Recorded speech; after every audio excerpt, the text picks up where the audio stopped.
ਦੀਵਾਲੀ ਤੇ ਬੰਦੀ ਛੋੜ ਦਿਵਸ ਦੀ ਪੂਰਵ ਸੰਧਿਆ ਤੇ ਆਪ ਦਾ ਸਵਾਗਤ ਹੈ। ਮੇਰੇ ਨਾਲ ਨੇ ਸੀਨੀਅਰ ਜਰਨਲਿਸਟ ਸਰਦਾਰ ਹਮੀਰ ਸਿੰਘ। ਸਰਦਾਰ ਸਾਹਿਬ ਜੀ ਆਇਆਂ। ਬਹੁਤ ਬਹੁਤ ਮਿਹਰਬਾਨੀ। ਆਪਾਂ ਗੱਲ ਕਰਨੀ ਸਿੱਖ ਮਾਮਲਿਆਂ ਦੀ। ਸਿਮਰਨਜੀਤ ਸਿੰਘ ਮਾਨ ਇੱਕ ਕਰੜੀ ਚਿੱਠੀ ਪ੍ਰਧਾਨ ਮੰਤਰੀ ਨੂੰ ਲਿਖਦੇ ਆ। ਉਧਰ ਅਕਾਲੀ ਦਲ ਦੇ ਵਿੱਚ ਵੀ ਸੰਕਟ ਡੂੰਘਾ ਹੋ ਗਿਆ, ਸੰਘਣਾ ਹੋ ਗਿਆ। ਜਗਮੀਤ ਸਿੰਘ ਬਰਾੜ ਨੂੰ ਬਾਹਰ ਦਾ ਰਸਤਾ ਵਿਖਾਉਣ ਲਈ ਰੱਸੇ ਪੈੜੇ ਵੱਟ ਲਏ ਗਏ ਆ। ਲੇਕਿਨ ਬੀਬੀ ਜਗੀਰ ਕੌਰ ਵੱਲੋਂ ਵਿੱਢੀ ਸਰਗਰਮੀ ਨੇ ਕਾਫੀ ਸ਼ਿਕਨ ਵਧਾਈ ਹੈ ਮੱਥੇ ਦੀ ਸੁਖਬੀਰ ਸਿੰਘ ਬਾਦਲ ਦੇ। ਸ਼੍ਰੋਮਣੀ ਕਮੇਟੀ ਦੇ ਮੈਂਬਰਾਂ ਲਗਾਤਾਰ ਸਰਗਰਮ ਨੇ ਔਰ ਉਹਨਾਂ ਨਾਲ ਵੱਖ-ਵੱਖ ਪੱਧਰਾਂ ਤੇ ਮੀਟਿੰਗਸ ਚੱਲ ਰਹੀਆਂ ਨੇ। ਤੇ ਥੋੜਾ ਜਿਹਾ ਪਰੇ ਝਾਤੀ ਮਾਰੀਏ ਤੇ ਸ਼ਿਲੌਂਗ ਦੇ ਸਿੱਖਾਂ ਲਈ ਵੀ ਸੰਕਟ ਬਣ ਗਿਆ। ਉਹਨਾਂ ਲਈ ਹੁਣ ਕੌਣ ਖਲੋਊਗਾ, ਇਹ ਵੀ ਸਵਾਲ ਉੱਠਣ ਲੱਗ ਪਿਆ। ਜਦੋਂ ਸਿਮਰਨਜੀਤ ਸਿੰਘ ਮਾਨ ਚਿੱਠੀ ਲਿਖ ਰਿਹਾ ਤੇ ਲੋਕ ਸਵਾਲ ਪੁੱਛਣ ਲੱਗੇ ਕਿ ਜਿਹੜਾ ਮਾਮਲਾ ਸੁਖਬੀਰ ਸਿੰਘ ਬਾਦਲ ਤੇ ਅਕਾਲੀ ਦਲ ਉਠਾ ਰਿਹਾ ਸੀ ਉਹਦੇ ਉੱਤੇ ਚੁੱਪ ਕਿਉਂ ਨੇ। ਇਹ ਸਾਰੇ ਮਾਮਲੇ ਲੈਣੇ ਆ, ਲੇਕਿਨ ਇਹਦੇ ਨਾਲ ਨਾਲ ਅਸੀਂ ਦੋ ਮਾਮਲੇ ਹੋਰ ਲੈਣੇ ਆ। ਇੱਕ ਹੈਗੀ ਆ ਸੰਘੀ ਢਾਂਚੇ ਦੀ ਗੱਲ, ਫੈਡਰਲਿਜ਼ਮ ਦੀ ਗੱਲ, ਕਿ ਕੇਂਦਰ ਤਾਕਤਾਂ ਨੂੰ ਜੇਬ 'ਚ ਕਿਉਂ ਰੱਖਣਾ ਚਾਹੁੰਦਾ, ਇਹਦਾ ਵਿਕੇਂਦਰੀਕਰਨ ਕਿਉਂ ਨਹੀਂ ਕਰਦਾ। ਤਾਜ਼ਾ ਮਿਸਾਲ ਹੈ ਪ੍ਰਸਾਰ ਭਾਰਤੀ, ਜਿਹੜੇ ਦੂਰਦਰਸ਼ਨ ਤੇ ਆਕਾਸ਼ਵਾਣੀ ਨੂੰ ਚਲਾਉਣ ਵਾਲੀ ਸੁਪਰੀਮ ਸੰਸਥਾ ਹੈ, ਖੁਦ ਮੁਖਤਾਰ ਸੰਸਥਾ ਕਹੀ ਜਾਂਦੀ ਹੈ। ਉਹਦੇ ਵੱਲੋਂ ਸਟੇਟਾਂ ਨੂੰ ਕਿਹਾ ਗਿਆ ਵੀ ਕੋਈ ਵੀ ਟੀਵੀ ਚੈਨਲ ਜਾਂ ਕੁਝ ਵੀ ਚਲਾਉਣਾ ਸਾਡੀ ਸਹਿਮਤੀ ਨਾਲ ਜਾਂ ਸਾਡੇ ਰਾਹੀਂ ਚਲਾਓ, ਸਿੱਧਾ ਕੁਝ ਨਾ ਕਰੋ। ਇਹ ਕੀ ਕੇਂਦਰ ਔਰ ਰਾਜ ਸਬੰਧਾਂ ਨਾਲ ਜੁੜੀ ਕੋਈ ਖਬਰ ਹੈ? ਇਹਦੇ ਨਾਲ ਤੁਹਾਡੀ ਸਾਂਝ ਪਾਉਂਦੇ ਆ। ਲੇਕਿਨ ਇੱਕ ਹੋਰ ਮਾਮਲਾ ਮਾਣਯੋਗ ਹਾਈ ਕੋਰਟ ਦਾ ਹਰਿਆਣੇ ਨਾਲ ਸੰਬੰਧਿਤ ਹੈ। ਸੀਨੀਅਰ ਬਿਊਰੋਕਰੇਟਸ ਦੇ ਖਿਲਾਫ ਪ੍ਰਵਾਨਗੀਆਂ ਦਿੱਤੇ ਬਿਨਾਂ ਕੇਸ ਚਲਾਉਣ ਦਾ ਉਹਨਾਂ ਨੇ ਵਗਾ ਕੇ ਮਾਰੀ ਫਾਈਲ। ਕਹਿੰਦੇ ਪ੍ਰਵਾਨਗੀਆਂ ਤੋਂ ਬਿਨਾਂ, ਪ੍ਰੋਸੀਕਿਊਸ਼ਨ ਸੈਂਕਸ਼ਨ ਤੋਂ ਬਿਨਾਂ ਕਿਵੇਂ ਅੱਗੇ ਗੱਲ ਵਧ ਸਕਦੀ। ਸੋ ਇਹ ਨਾ ਹੋਵੇ ਕਿ ਵਿਜੀਲੈਂਸ ਦੇ ਸਾਰੇ ਕੀਤੇ ਕਿਰਾਏ ਧਰੇ ਧਰਾਏ ਰਹਿ ਜਾਣ। ਪੰਜਾਬ ਦੇ ਵਿੱਚ ਸੰਬੰਧਿਤ ਮਹਿਕਮਿਆਂ ਤੋਂ ਅਫਸਰਾਂ ਦੇ ਖਿਲਾਫ ਜਿਹੜੀਆਂ ਪ੍ਰਵਾਨਗੀਆਂ ਦੀ ਲੋੜ ਆ, ਇੱਥੇ ਕੰਨ ਧਰਨ ਦੀ ਬੜੀ ਜ਼ਰੂਰਤ ਆ। ਵੈਸੇ ਆਪਾਂ ਸਰਦਾਰ ਹਮੀਰ ਸਿੰਘ ਜੀ ਸਭ ਤੋਂ ਪਹਿਲਾਂ ਲਈਏ ਅਕਾਲੀ ਸੰਕਟ ਨੂੰ। ਮੇਰਾ ਖਿਆਲ ਆ ਕਿ ਹੁਣ ਤੱਕ ਦਾ ਸਭ ਤੋਂ ਡੂੰਘਾ ਸੰਕਟ ਹੈ, ਠਹਿਰ ਗਿਆ ਸੰਕਟ ਹੈ। ਬਿਲਕੁਲ, ਸ਼ਾਇਦ ਇਹ ਪਹਿਲੀ ਵਾਰ ਹੈ ਬੜੇ ਲੰਬੇ ਸਮੇਂ ਬਾਅਦ ਅਕਾਲੀ ਦਲ, ਖਾਸ ਤੌਰ ਤੇ ਜਦੋਂ ਦਾ ਬਾਦਲਾਂ ਦਾ ਦਬਦਬਾ ਅਕਾਲੀ ਦਲ ਤੇ ਹੋਇਆ, ਕਿ ਕੋਈ ਸਿੱਧਾ ਚੈਲੰਜ ਆਇਆ ਉਸੇ ਪਾਰਟੀ ਚੋਂ ਕੋਈ ਬੰਦਾ ਸ਼੍ਰੋਮਣੀ ਕਮੇਟੀ ਦੀ ਚੋਣ ਲੜਨ ਦੇ ਲਈ ਨਿਤਰਿਆ ਮੈਦਾਨ ਦੇ ਵਿੱਚ ਕਿ ਮੈਂ ਨਿਤਰੂੰਗਾ। ਨਹੀਂ, ਨਾਰਮਲੀ ਇਕੱਠਾ ਚੱਲ ਜਾਂਦਾ ਹੁੰਦਾ ਸੀ, ਲਿਫਾਫਾ ਕਲਚਰ ਚੱਲ ਜਾਂਦਾ ਸੀ, ਜਾਂ ਪਹਿਲਾਂ ਹੀ ਅੱਡ ਹੋਇਆ ਧੜਾ ਲੜਦਾ ਸੀ। ਉਹਨਾਂ ਨੂੰ ਪਤਾ ਹੀ ਸੀਗਾ ਵੀ ਵੋਟਾਂ ਘੱਟ ਨੇ, ਆਪਾਂ ਜਿੱਤਣਾ ਨਹੀਂ ਹੈ। ਮਤਲਬ ਉਸ ਪੱਧਰ ਦੀ ਕੰਪੇਨ ਕਦੇ ਨਹੀਂ ਸੀ ਚੱਲੀ। ਜਿਸ ਢੰਗ ਨਾਲ ਬੀਬੀ ਨੇ ਤਾਲ ਠੋਕੀ ਹੈ ਕਿ ਆਪਾਂ ਲੜਨਾ ਹੀ ਆ, ਔਰ ਪ੍ਰਧਾਨ ਜੀ ਨੂੰ ਜਾ ਕੇ ਵੀ ਕਹਿ ਦਿੱਤਾ ਹੈ ਕਿ ਨਹੀਂ ਤਾਂ ਮੈਨੂੰ ਕੈਂਡੀਡੇਟ ਬਣਾ ਦਿਓ, ਤੇ ਮੈਨੂੰ ਨਹੀਂ ਬਣਾਉਣਾ, ਤੁਸੀਂ ਚਾਹੇ ਧਾਮੀ ਸਾਹਿਬ ਨੂੰ ਹੀ ਬਣਾਉਣਾ, ਮੈਨੂੰ ਪਤਾ ਹੈ ਦੁਬਾਰਾ, ਤੇ ਪਰ ਮੈਨੂੰ ਵੀ ਇਜਾਜ਼ਤ ਦੇ ਦਿਓ ਕਿ ਦੋ ਬੰਦੇ ਲੜ ਲੈਣ, ਡੈਮੋਕ੍ਰੇਸੀ ਉਹ ਆ ਜਾਊਗੀ, ਜਿਹੜਾ ਜਿੱਤ ਜਾਊਗਾ ਤੁਸੀਂ ਬਾਅਦ ਦੇ ਵਿੱਚ, ਮੈਂ ਵੀ ਤਾਂ ਤੁਹਾਡੀ ਉਹ ਆ, ਮੈਂ ਤੁਹਾਡੇ ਨਾਲ ਰਹੀ ਹਾਂ ਇੰਨਾ ਸਮਾਂ। ਔਰ ਇਹ ਵੀ ਕਿਹਾ ਗਿਆ, ਪਤਾ ਲੱਗਾ ਕਿਉਂਕਿ ਜਦੋਂ ਗੱਲਬਾਤ ਹੁੰਦੀ ਹੈ ਕਿ ਬੀਬੀ ਨੂੰ ਮਨਾਉਣ ਦੀ, ਪ੍ਰਧਾਨ ਜੀ ਤੋਂ ਬਾਅਦ ਵੀ ਮਨਾਉਣ ਦੀ ਟਰਾਈ ਹੋ ਰਹੀ ਹੈ। ਨਾਰਮਲੀ ਅਕਾਲੀ ਦਲ ਡਾਕਟਰ ਦਲਜੀਤ ਚੀਮਾ ਦੀ ਡਿਊਟੀ ਲਾਉਂਦਾ ਕਿ ਤੁਸੀਂ ਟਰਾਈ ਕਰੋ। ਕਿਹਾ ਜਾਂਦਾ ਕਿ ਉਹ ਬੇਗੋਵਾਲ ਜਾ ਕੇ 2 ਘੰਟੇ ਬੀਬੀ ਉਹਨਾਂ ਨਾਲ ਗੱਲ ਕਰਕੇ ਕਿ ਇਸ ਤਰੀਕੇ ਨਾਲ ਨਹੀਂ ਸਾਨੂੰ ਕਰਨਾ ਚਾਹੀਦਾ, ਪਾਰਟੀ ਜਿਸ ਹਾਲਾਤ ਚੋਂ ਲੰਘਦੀ ਹੈ, ਇਕੱਠੇ ਇਸ ਤਰੀਕੇ ਨਾਲ ਵਿਉਂਤਬੰਦੀ ਕਰਨੀ ਚਾਹੀਦੀ ਹੈ, ਜੋ ਵੀ ਚੀਜ਼ਾਂ ਨੇ, ਪਰ ਗੱਲ ਬਣੀ ਨਹੀਂ ਹੈ ਕਹਿੰਦੇ ਨੇ ਕਿ ਸਾਰੇ, ਕਿਉਂਕਿ ਬੀਬੀ ਨੇ ਕੰਪੇਨ ਸ਼ੁਰੂ ਕਰਤੀ। ਉਧਰ ਸੁਖਬੀਰ ਸਿੰਘ ਬਾਦਲ ਮੈਂਬਰਾਂ ਨੂੰ ਬੁਲਾ ਰਹੇ ਨੇ, ਲਗਾਤਾਰ ਕੋਸ਼ਿਸ਼ ਕਰ ਰਹੇ ਨੇ ਕਿ ਕਿਸੇ ਨਾ ਕਿਸੇ ਮਾਮਲੇ ਦੇ ਵਿੱਚ। ਔਰ ਇਹ ਜਿਹੜਾ ਹੁਣ ਤੁਸੀਂ ਦੇਖੋ ਕਿ ਕਿਉਂਕਿ ਸ਼੍ਰੋਮਣੀ ਕਮੇਟੀ ਤੇ ਜਨਰਲ ਹਾਊਸ ਦੀ ਚੋਣ ਹੋਈ ਨੂੰ ਬੜਾ ਚਿਰ ਹੋ ਗਿਆ, ਕਿੰਨੇ ਬੰਦੇ ਤਾਂ ਹੁਣ ਵੋਟਰ ਹੀ ਹੈ ਨਹੀਂ। ਜੇ ਆਪਾਂ ਗੱਲ ਲਾਈਏ, ਜੇ ਟੋਟਲ ਸੰਖਿਆ ਲਾਈਏ, ਕਿਹਾ ਜਾਂਦਾ ਜਿਹੜੇ ਇਨਫੋਰਮੇਸ਼ਨ ਹੈ ਕਿ 26 ਬੰਦਿਆਂ ਦੀ ਮੌਤ ਹੋ ਚੁੱਕੀ ਹੈ ਹੁਣ ਤੱਕ, ਜਿਹੜੇ ਵੋਟਰ ਸੀਗੇ, ਮਤਲਬ ਵੇਕੈਂਟ ਪਈਆਂ ਨੇ, ਖਾਲੀ ਪਈਆਂ ਨੇ। 2 ਬੰਦੇ ਕਰੈਕਟਰ ਦੇ ਕਾਰਨਾਂ ਕਰਕੇ ਰਿਜ਼ਾਈਨ ਕਰ ਗਏ, ਜਿਨ੍ਹਾਂ ਵਿੱਚ ਲੰਗਾ ਸਾਹਿਬ ਵੀ ਨੇ, ਸਾਡੇ ਇੱਕ ਹਰਿਆਣੇ ਤੋਂ ਸੱਜਣ ਸੀਗੇ, ਤੇ ਉਹ ਵੀ ਉਸ ਦੇ ਵਿੱਚ ਨਹੀਂ, ਮਤਲਬ 28 ਤਾਂ ਇਹ ਸਿੱਧੇ ਹੀ ਹੋ ਗਏ ਨੇ। ਔਰ ਇਸੇ ਤਰੀਕੇ ਦੇ ਨਾਲ ਇਹਦਾ ਮਤਲਬ ਬਚੇ ਜਿਹੜੇ ਬੰਦੇ ਨੇ ਉਹ 156 ਨੇ ਹੁਣ, ਜਿਹੜੇ ਵੋਟਰ ਹੋਣਗੇ। 178 ਦਾ ਮਾਮਲਾ, 78 79 ਦਾ ਮਾਮਲਾ ਜਿਹੜਾ ਰਹਿ ਗਿਆ। 30 ਦੇ ਕਰੀਬ ਤਾਂ ਪਹਿਲਾਂ ਹੀ ਵਿਰੋਧੀਆਂ ਦੇ ਨਾਲ ਨੇ, ਕੋਈ ਕਿਸੇ ਨਾਲ ਹੈ, ਕੋਈ ਕਿਸੇ ਨਾਲ ਹੈ। ਮੈਂ ਕੋਈ ਢੀਂਡਸਾ ਸਾਹਿਬ ਨਾਲ, ਕੋਈ ਕਹਿੰਦੇ ਨੇ ਭਾਈ ਆਪਣੇ ਜਿਹੜੇ ਜਥੇਦਾਰ ਨੇ ਪੁਰਾਣੇ ਭਾਈ ਰਣਜੀਤ ਸਿੰਘ, ਉਹਨਾਂ ਨਾਲ ਵੀ ਕੁਝ ਹੈਗੇ ਨੇ, ਕੋਈ ਕਿਸੇ ਸੰਤ ਰੰਧਾਵੇ ਵਾਲਿਆਂ ਦਾ ਬੰਦਾ, ਕੋਈ ਕਿਸੇ ਦਾ। ਇਹ ਸਾਰੇ ਆਪੋ ਆਪਣੇ ਮਤਲਬ ਬੰਦੇ ਨੇ, ਜਿਹੜੇ 25 30 ਤਾਂ ਉਹ ਨੇ। ਅੱਛਾ, 10 ਨੋਮੀਨੇਟਡ ਵੀ ਨੇ ਇਹਨਾਂ ਦੇ ਵਿੱਚ। ਨੋਮੀਨੇਟਡ ਜਿਹੜੇ ਪੰਜਾਬ ਤੋਂ ਬਾਹਰੋਂ ਨੋਮੀਨੇਟ ਕੀਤੇ ਜਾਂਦੇ ਹੁੰਦੇ ਨੇ, ਹੁਣ ਬਾਹਰਲਿਆਂ ਤੇ ਕਿੰਨਾ ਕੁ ਅਕਾਲੀ ਦਲ ਦਾ ਅਸਰ ਰਹਿੰਦਾ, ਜਾਂ ਉਹ ਕਿਸੇ ਤਰ੍ਹਾਂ ਅਸਰ ਇਧਰ ਉਧਰ ਵੀ ਹੋ ਸਕਦਾ, ਕਿਉਂਕਿ ਇੱਕ ਨਵਾਂ ਫੈਸਲਾ ਵੀ ਇਹਦੇ ਚ ਆਇਆ ਹੋਇਆ ਹੈ। ਉਹ ਹਰਿਆਣਾ ਗੁਰਦੁਆਰਾ ਕਮੇਟੀ ਦਾ ਅਲੱਗ ਬਣਦਾ ਹੈ। ਇਹ ਜਦੋਂ ਤੱਕ ਨਹੀਂ ਸੁਲਝਦਾ ਤਾਂ ਇਹ ਇੱਕ ਉਲਝਣ ਤਾਂ ਪੈਦਾ ਕਰਦਾ ਹਰਿਆਣੇ ਦੇ ਵੋਟਰਾਂ ਤੇ, ਬਾਕੀ ਤੇ ਕੀ ਹੋਣਾ ਕੀ ਨਹੀਂ ਹੋਣਾ ਉਹ ਸਾਰੇ ਮਾਮਲਿਆਂ ਦੇ ਵਿੱਚ। ਔਰ ਇੱਕ ਗੱਲ ਹੋਰ ਵੀ ਦਿਖਾਈ ਦੇ ਰਹੀ ਹੈ ਕਿ ਜਿਹੜੀ ਚੋਣ ਸੀਗੀ, ਜਿਹੜੇ ਚੋਣਾਂ ਤੋਂ ਬਾਅਦ ਆ 3 MLA ਆਏ ਸੀ, ਜਿਹੜੀ ਇੱਕ ਕਮੇਟੀ ਬਣੀ ਸੀ ਝੂਦਾ ਕਮੇਟੀ, ਉਹਦੀਆਂ ਜਿੰਨੀਆਂ ਰਿਕਮੈਂਡੇਸ਼ਨ ਸੀ ਉਹ ਜੋ ਦੱਸ ਰਹੇ ਨੇ ਰਿਕਮੈਂਡੇਸ਼ਨ ਦੇ ਰੂਪ ਚ ਕਿ ਕਿੰਨੀ ਨਾਰਾਜ਼ਗੀ ਹੈ ਕੇਡਰ ਦੇ ਵਿੱਚ। ਕੇਡਰ ਇਹ ਕਹਿ ਰਿਹਾ ਕਿ ਲੀਡਰਸ਼ਿਪ ਬਦਲੇ ਤੋਂ ਬਿਨਾਂ ਅਕਾਲੀ ਦਲ ਦੀ ਹੋਂਦ ਦੀ ਲੜਾਈ ਲੜੀ ਨਹੀਂ ਜਾਣੀ।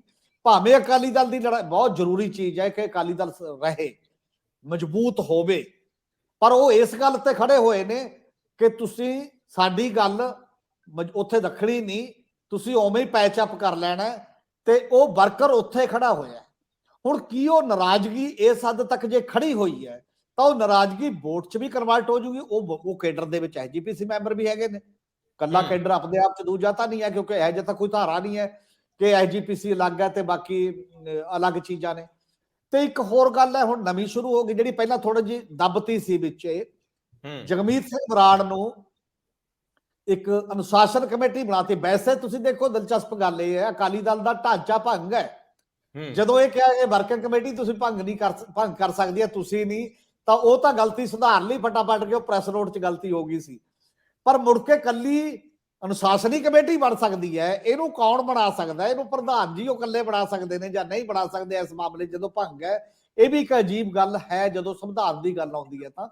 ਪਰ ਹੁਣ ਉਹ ਅਨੁਸ਼ਾਸਨ ਕਮੇਟੀ ਨੇ ਕੀ ਕਿਹਾ, ਜਿਵੇਂ ਆਪਣੇ ਚੱਲਦਾ ਨਾ ਗੱਲ, ਕੇਜਰੀਵਾਲ ਨੇ ਕਿਹਾ ਕਿ ਜੀ ਆਪਾਂ ਕੁਝ ਬੰਦੇ ਅੰਦਰ ਕਰਾਉਣੇ ਨੇ, ਆਪਣੇ ਕੋਲ ਪੁਲਿਸ ਹੈ ਨਹੀਂ। ਰੋਪੜ ਦੇ ਕਿਸੇ ਬੰਦੇ ਤੋਂ FIR ਦਰਜ ਕਰਵਾਤੀ ਹੈ ਇਸ ਗੱਲ ਦੀ ਕਿ ਫਲਾਣੇ ਬੰਦੇ ਨੇ, ਕੁਮਾਰ ਵਿਸ਼ਵਾਸ ਨੇ ਮੇਰੇ ਲਈ ਇਹ ਕਿਹਾ ਸੀ, ਮੇਰੀਆਂ ਭਾਵਨਾਵਾਂ ਨੂੰ ਸੱਟ ਵੱਜੀ ਹੈ। ਇਸੇ ਤਰੀਕੇ ਦੇ ਨਾਲ ਹਲਕਾ ਲੰਘਾ। ਹੁਣ ਕੀ ਕਿਹਾ ਗਿਆ ਕਿ ਮੌੜ ਮੰਡੀ ਦੇ ਵਰਕਰਾਂ ਨੇ ਕਿਹਾ ਕਿ ਸਾਡੀਆਂ ਭਾਵਨਾਵਾਂ ਆਹਤ ਹੋਈਆਂ ਨੇ ਜਗਮੀਤ ਬਰਾੜ ਦੀ ਪ੍ਰੈਕਟਿਸ ਦੇ ਨਾਲ, ਜੋ ਕਰ ਰਿਹਾ ਅਕਾਲੀ ਦਲ ਦੇ ਖਿਲਾਫ, ਇਸ ਲਈ ਅਨੁਸ਼ਾਸਨੀ ਕਾਰਵਾਈ ਕੀਤੀ ਜਾਵੇ। ਸਾਡੇ ਕੋਲ ਇੱਕ ਚਿੱਠੀ ਆਈ ਹੈ।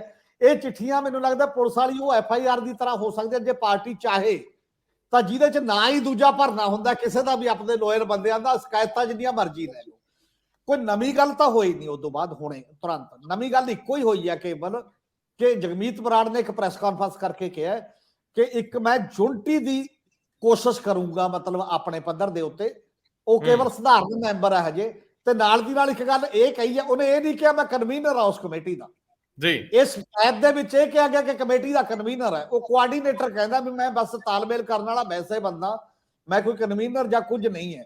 ਔਰ ਉਹ ਮੀਟਿੰਗ ਸੱਦਣ ਜਾ ਰਹੇ ਨੇ, ਜਿੰਨੀ ਕਿ ਮੇਰੀ ਗੱਲ ਹੋਈ ਹੈ ਜਾਂ ਪਤਾ ਲੱਗਿਆ, ਉਹ ਕਹਿੰਦੇ ਨੇ ਦੀਵਾਲੀ ਤੋਂ ਬਾਅਦ 28 ਜਾਂ 29 ਤਰੀਕ ਦੀ ਮੀਟਿੰਗ ਸੱਦੀ ਜਾ ਸਕਦੀ ਹੈ। ਔਰ ਉਹਦੇ ਚ ਵੱਖ-ਵੱਖ ਬੰਦਿਆਂ ਨਾਲ ਸੰਪਰਕ ਵੀ ਹੋ ਰਿਹਾ ਹੈ। ਇੱਕ ਪਾਸੇ ਬੀਬੀ ਸੰਪਰਕ ਤੇ ਲੱਗੀ ਹੋਈ ਹੈ, ਉਲਟੀ ਗਿਣਤੀ ਸ਼ੁਰੂ ਹੈ, 9 ਨਵੰਬਰ ਆਉਣ ਵਾਲਾ ਹੈ। ਇੱਕ ਪਾਸੇ ਉਹ ਜਿੰਨੀ ਕੁ ਵੀ ਗੱਲ ਕਰੇ ਜਗਮੀਤ ਬਰਾੜ ਕਰਨਗੇ, ਤਾਂ ਮਤਲਬ ਅਕਾਲੀ ਦਲ ਚ ਜਿਹੜਾ ਇਹ ਸੀ ਨਾ ਨੋਟਿਸ ਦੇਣਾ, ਰੌਲਾ ਰੱਪਾ ਬੰਦ ਹੋ ਗਿਆ ਸੀ ਇੱਕ ਵਾਰੀ, ਔਰ ਇਹ ਕਿਹਾ ਗਿਆ ਸੀ ਕਿ ਆਪਾਂ ਨਵੰਬਰ ਤੱਕ ਠੀਕ ਕਰ ਲਾਂਗੇ। ਉਹ ਹੁਣ ਖੁੱਲਦੀ ਨਜ਼ਰ ਆ ਰਹੀ ਹੈ ਪਟਾਰੀ। ਕਿਸੇ ਨਾ ਕਿਸੇ ਰੂਪ ਚ ਆਉਣ ਵਾਲੇ ਦਿਨਾਂ ਚ ਬਿਆਨਬਾਜ਼ੀਆਂ ਵੀ ਦੇਖਣ ਨੂੰ ਮਿਲਣਗੀਆਂ ਇੱਕ ਦੂਜੇ ਦੇ ਖਿਲਾਫ ਕਿਸੇ ਨਾ ਕਿਸੇ ਰੂਪ ਦੇ ਵਿੱਚ, ਔਰ ਉਹ ਮਾਮਲਾ ਨਿਪਟ ਨਹੀਂ ਰਿਹਾ, ਡੱਬੇ ਚ ਪੈ ਨਹੀਂ ਰਿਹਾ। ਸਭ ਤੋਂ ਬੜਾ ਮਾਮਲਾ ਜਿਹੜਾ ਖੜਾ ਅਜੇ ਚੈਲੰਜ, ਜਿਹੜਾ ਉੱਥੇ ਸਪੀਕਰ ਕਹਿ ਕੇ ਆਏ ਨੇ ਬਾਈਬਲ ਕਲਾ ਚ ਕਿ 1.5 ਮਹੀਨੇ ਦੇ ਅੰਦਰ ਅੰਦਰ ਅਸੀਂ ਅਰਦਾਸ ਸ਼ੁਕਰਾਨੇ ਦੀ ਕਰਾਂਗੇ, ਤੇ 1.5 ਮਹੀਨੇ ਦੇ ਅੰਦਰ ਅੰਦਰ ਜਿਹੜੇ ਮਾਈਂਡਸੈਟ ਬਣਿਆ ਹੋਇਆ ਉਹਨਾਂ ਦਾ ਕੀ ਉਹ ਵੀ ਅਕਾਲੀ ਦਲ ਵੱਲ ਨੂੰ ਤੁਰੇਗਾ ਕੁਛ। ਔਰ ਜਿਵੇਂ ਉਹ ਕਹਿ ਕੇ ਆਏ ਦੂਜੇ ਆਪਣੇ MLA ਕੁੰਵਰ ਵਿਜੇ ਪ੍ਰਤਾਪ ਕਿ ਜਾਂਚਾਂ ਸਾਰੀਆਂ ਹੋ ਚੁੱਕੀਆਂ ਨੇ, ਗ੍ਰਿਫਤਾਰੀ ਤੋਂ ਬਿਨਾਂ ਤਾਂ ਕੋਈ ਚਾਰਾ ਹੀ ਨਹੀਂ, ਕੁਝ ਨਹੀਂ ਹੋ ਸਕਦਾ, ਕੀ ਇੱਧਰ ਵੀ ਤੁਰਿਆ ਜਾ ਸਕਦਾ। ਇਹ ਕਾਫੀ ਚੀਜ਼ਾਂ ਨੇ ਜਿਹੜੀਆਂ ਘੇਰਾ ਪਾਉਣ ਦੀ ਗੱਲ ਅਕਾਲੀ ਦਲ ਦੇ ਪ੍ਰਧਾਨ ਨੂੰ ਖਾਸ ਤੌਰ ਤੇ ਜਾਂ ਅਕਾਲੀ ਦਲ ਦੇ ਉਸ ਲੈਵਲ ਤੇ ਹੋ ਰਹੀਆਂ ਨੇ। ਆਉਣ ਵਾਲੇ ਦਿਨ ਜਿਹੜੇ 10-15 ਦਿਨ ਨੇ ਇਹ ਬਹੁਤ ਕਰੂਸ਼ਲ ਪੰਜਾਬ ਦੀ ਸਿਆਸਤ ਲਈ ਵੀ ਔਰ ਅਕਾਲੀ ਦਲ ਲਈ ਵੀ ਹੋਣਗੇ ਜੀ। ਪਰ ਅਕਾਲੀ ਦਲ ਜਿਸ ਮੁੱਦੇ ਤੇ ਖੜਾ ਸੀ, ਜਦੋਂ ਸੰਗਰੂਰ ਦੀ ਇਲੈਕਸ਼ਨ ਤੋਂ ਪਹਿਲਾਂ ਸਾਰੇ ਧੜੇ ਇਕੱਠੇ ਕਰ ਲਏ ਗਏ, ਦਿੱਲੀ ਵਾਲੇ ਤਾਂ ਸਾਰੇ ਹੀ ਸੀਗੇ, ਉਹਦੇ ਵਿੱਚ ਕਾਲਕਾ ਪ੍ਰਧਾਨ ਵੀ ਬੈਠੇ ਸੀ, ਸਰਨਾ ਬੈਠੇ ਸੀ, ਜੀਕੇ ਬੈਠੇ ਸੀਗੇ, ਹਿੱਤ ਵੀ ਬੈਠੇ ਸੀ, ਉਦੋਂ ਜਿਉਂਦੇ ਜਾਗਦੇ ਸੀਗੇ, ਔਰ ਬਾਕੀ ਸਾਰੀ ਦੀ ਸਾਰੀ ਲੀਡਰਸ਼ਿਪ ਦਾਦੂਵਾਲ ਸਮੇਤ ਖੜੀ ਕਰ ਲਈ। ਮੁੱਦਾ ਸੀ ਬੰਦੀ ਸਿੱਖਾਂ ਨੂੰ ਛਡਾਉਣ ਦਾ। ਅੱਜ ਬੰਦੀ ਛੋੜ ਦਿਵਸ ਤੋਂ ਪਹਿਲੇ ਦਿਨ ਚ ਬੈਠੇ ਆ, ਸਿਮਰਨਜੀਤ ਸਿੰਘ ਮਾਨ 22 ਤਰੀਕ ਦੇ ਵਿੱਚ ਪ੍ਰਧਾਨ ਮੰਤਰੀ ਨੂੰ ਕਰੜੀ ਚਿੱਠੀ ਲਿਖ ਦਿੰਦੇ ਆ ਬੰਦੀ ਸਿੱਖਾਂ ਦੇ ਮਾਮਲੇ 'ਚ। ਅਕਾਲੀ ਦਲ ਇੱਥੇ ਚੁੱਪ ਵੱਟ ਗਿਆ। ਉਹ ਚਿੱਠੀ ਦਾ ਵੀ ਜ਼ਿਕਰ ਕਰ ਲਿਓ ਤੇ ਇਸ ਮਾਮਲੇ ਦਾ ਵੀ ਕਰ ਲਿਓ। ਬਿਲਕੁਲ ਇਹ ਬਹੁਤ ਵੱਡਾ ਮੁੱਦਾ, ਮਤਲਬ ਜਿਹੜੀ ਸਿੰਬੋਲਿਕ ਤੌਰ ਤੇ, ਸੰਕੇਤਕ ਤੌਰ ਤੇ ਜਿਹੜੇ ਕੋਈ ਦਿਨ ਆਉਂਦੇ ਨੇ ਉਹਨਾਂ ਦਾ ਆਪਣਾ ਬਹੁਤ ਬੜਾ ਮਹੱਤਵ ਹੁੰਦਾ, ਉਹਦੇ ਨਾਲ ਚੀਜ਼ਾਂ ਜੋੜ ਕੇ ਜਦੋਂ ਪੇਸ਼ ਕੀਤੀਆਂ ਜਾਣ। ਹਾਲਾਂਕਿ ਮੈਨੂੰ ਲੱਗਦਾ ਮਾਨ ਸਾਹਿਬ ਵੀ ਥੋੜੇ ਜਿਹੇ ਲੇਟ ਹੋ ਗਏ, ਜਾਂ ਤਾਂ ਜੰਮੂ ਦੇ ਬਾਰਡਰ ਤੇ ਬੈਠੇ ਰਹੇ, ਉਦੋਂ ਬਾਅਦ ਦੇ ਵਿੱਚ ਇੱਥੇ ਆਏ 3 ਦਿਨ, ਤਾਂ ਇਸ ਕਰਕੇ ਚਿੱਠੀ ਲੇਟ ਹੈ। ਪਰ ਫਿਰ ਵੀ ਇੱਕ ਇਸ਼ੂ ਉੱਠਿਆ, ਇਸ਼ੂ ਇਹ ਉੱਠਿਆ ਕਿ ਬੰਦੀ ਛੋੜ ਦਾ ਮਤਲਬ ਇਹ ਹੈ ਕਿ ਸਾਡੇ ਗੁਰੂ ਸਾਹਿਬ 6ਵੇਂ ਗੁਰੂ ਜਦੋਂ ਉੱਥੇ ਸੀਗੇ, ਗਵਾਲੀਅਰ ਦੇ ਕਿਲੇ ਦੇ ਵਿੱਚ ਕੈਦ ਸੀ, ਤੇ ਬਾਕੀ ਬੰਦੇ ਵੀ ਚਾਹੇ ਉਹਨਾਂ ਦੇ ਨਾਲ ਲੜਦੇ ਹੀ ਸੀ, ਚਾਹੇ ਬਾਕੀ ਸੀਗੇ, ਕਿ ਜੇ ਮੈਂ ਜਾਊਂਗਾ ਤਾਂ ਬਾਕੀਆਂ ਨੂੰ ਵੀ ਮੈਂ ਰਿਹਾ ਕਰਾ ਕੇ ਆਊਂਗਾ। ਉਹ ਕਹਿੰਦੇ ਚੋਲਾ ਚੋਲੇ ਦੇ ਲੜ ਫੜ ਲੋ ਜਿੰਦਿਆਂ ਤੋਂ ਫੜੇ ਜਾਂਦੇ ਨੇ। ਤੇ ਉਹ ਸਾਰੇ ਸੱਜਣਾਂ ਨੂੰ, ਮਤਲਬ ਆਜ਼ਾਦੀ ਦਾ ਪ੍ਰਤੀਕ ਸੀਗੇ ਇੱਕ ਟਾਈਪ ਦਾ, ਕਿ ਸਭ ਦੀ ਫਰੀਡਮ ਜਿਹੜੀ ਮੈਂ ਫ੍ਰੀ ਕਰਾਊਂਗਾ, ਜਿਨ੍ਹਾਂ ਤੇ ਤੁਸੀਂ ਉਹ ਗੱਲ ਕੀਤੀ ਹੈ। ਤਾਂ ਉਹਨਾਂ ਦਿਨਾਂ ਨੂੰ ਇੱਕ ਰਿਗਾਰਡ ਦੇ ਤੌਰ ਤੇ, ਇੱਕ ਸਨਮਾਨ ਦੇ ਤੌਰ ਤੇ, ਘੱਟੋ ਘੱਟ ਜਿਹੜਾ ਪਹਿਲਾ ਵਾਅਦਾ ਕੀਤਾ ਸੀ ਮਤਲਬ ਗਵਰਨਮੈਂਟ ਨੇ, ਕੇਂਦਰ ਸਰਕਾਰ ਨੇ, ਕਿ ਗੁਰੂ ਨਾਨਕ ਸਾਹਿਬ ਦੇ 550 ਸਾਲਾਂ ਤੇ ਆਹ 8 ਬੰਦੇ ਛੱਡ ਦਿੱਤੇ ਜਾਣਗੇ। ਉਹ ਚਿੱਠੀ ਵੀ ਸੀ ਸ਼੍ਰੋਮਣੀ ਕਮੇਟੀ ਦੇ ਕੋਲ, ਅਕਾਲੀ ਦਲ ਦੇ ਕੋਲ, ਕਿ ਆਹ ਬੰਦੇ ਛੱਡਾਂਗੇ ਅਸੀਂ। ਜਿਨ੍ਹਾਂ ਚੋਂ ਨਹੀਂ ਛੱਡੇ ਗਏ ਉਹਦੇ ਚੋਂ ਫੇਰ ਉਲਟਾ, ਮਤਲਬ ਰਾਜੋਆਣੇ ਦੇ ਮਾਮਲੇ 'ਚ ਤਾਂ ਸਰਕਾਰ ਬਲ ਕੇ ਪੈਰਲਲ ਖੜੀ ਹੋ ਗਈ ਹੈ ਮੁੜ ਕੇ, ਪਹਿਲਾਂ ਰਾਜੋਆਣੇ ਦਾ ਨਾਮ ਵੀ ਉਹਦੇ ਵਿੱਚ ਸੀ। ਤਾਂ ਦੁਬਾਰਾ ਯਾਦ ਕਰਾਉਣਾ, ਔਰ ਨਾਲ ਦੀ ਨਾਲ ਇਹਨਾਂ ਗੱਲਾਂ ਨਾਲ ਜੋੜ ਕੇ ਯਾਦ ਕਰਾਉਣਾ ਕਿ ਇੱਕ ਪਾਸੇ ਬੰਦੀ ਸਿੰਘਾਂ ਦਾ ਕੁਐਸਚਨ ਹੈ, ਦੂਜੇ ਪਾਸੇ ਤੁਸੀਂ ਰਾਮ ਰਹੀਮ ਦੀ ਪੈਰੋਲ ਹੈ, ਤੇ ਦੂਜੇ ਪਾਸੇ ਬਿਲਕੀ ਜ਼ਬਾਨੋਂ ਵਾਲਾ ਕੇਸ ਹੈ, ਉਹਦੀਆਂ ਟੈਕਨੀਕੈਲਿਟੀਜ਼, ਉਹਨਾਂ ਦਾ ਕ੍ਰਾਈਮ ਦਾ ਲੈਵਲ, ਸੰਗੀਨਤਾ ਕ੍ਰਾਈਮ ਦੀ, ਇਹ ਕਿਤੇ ਜ਼ਿਆਦਾ ਹੋਰ ਤਰ੍ਹਾਂ ਦੀ ਖਤਰਨਾਕ ਹੈ।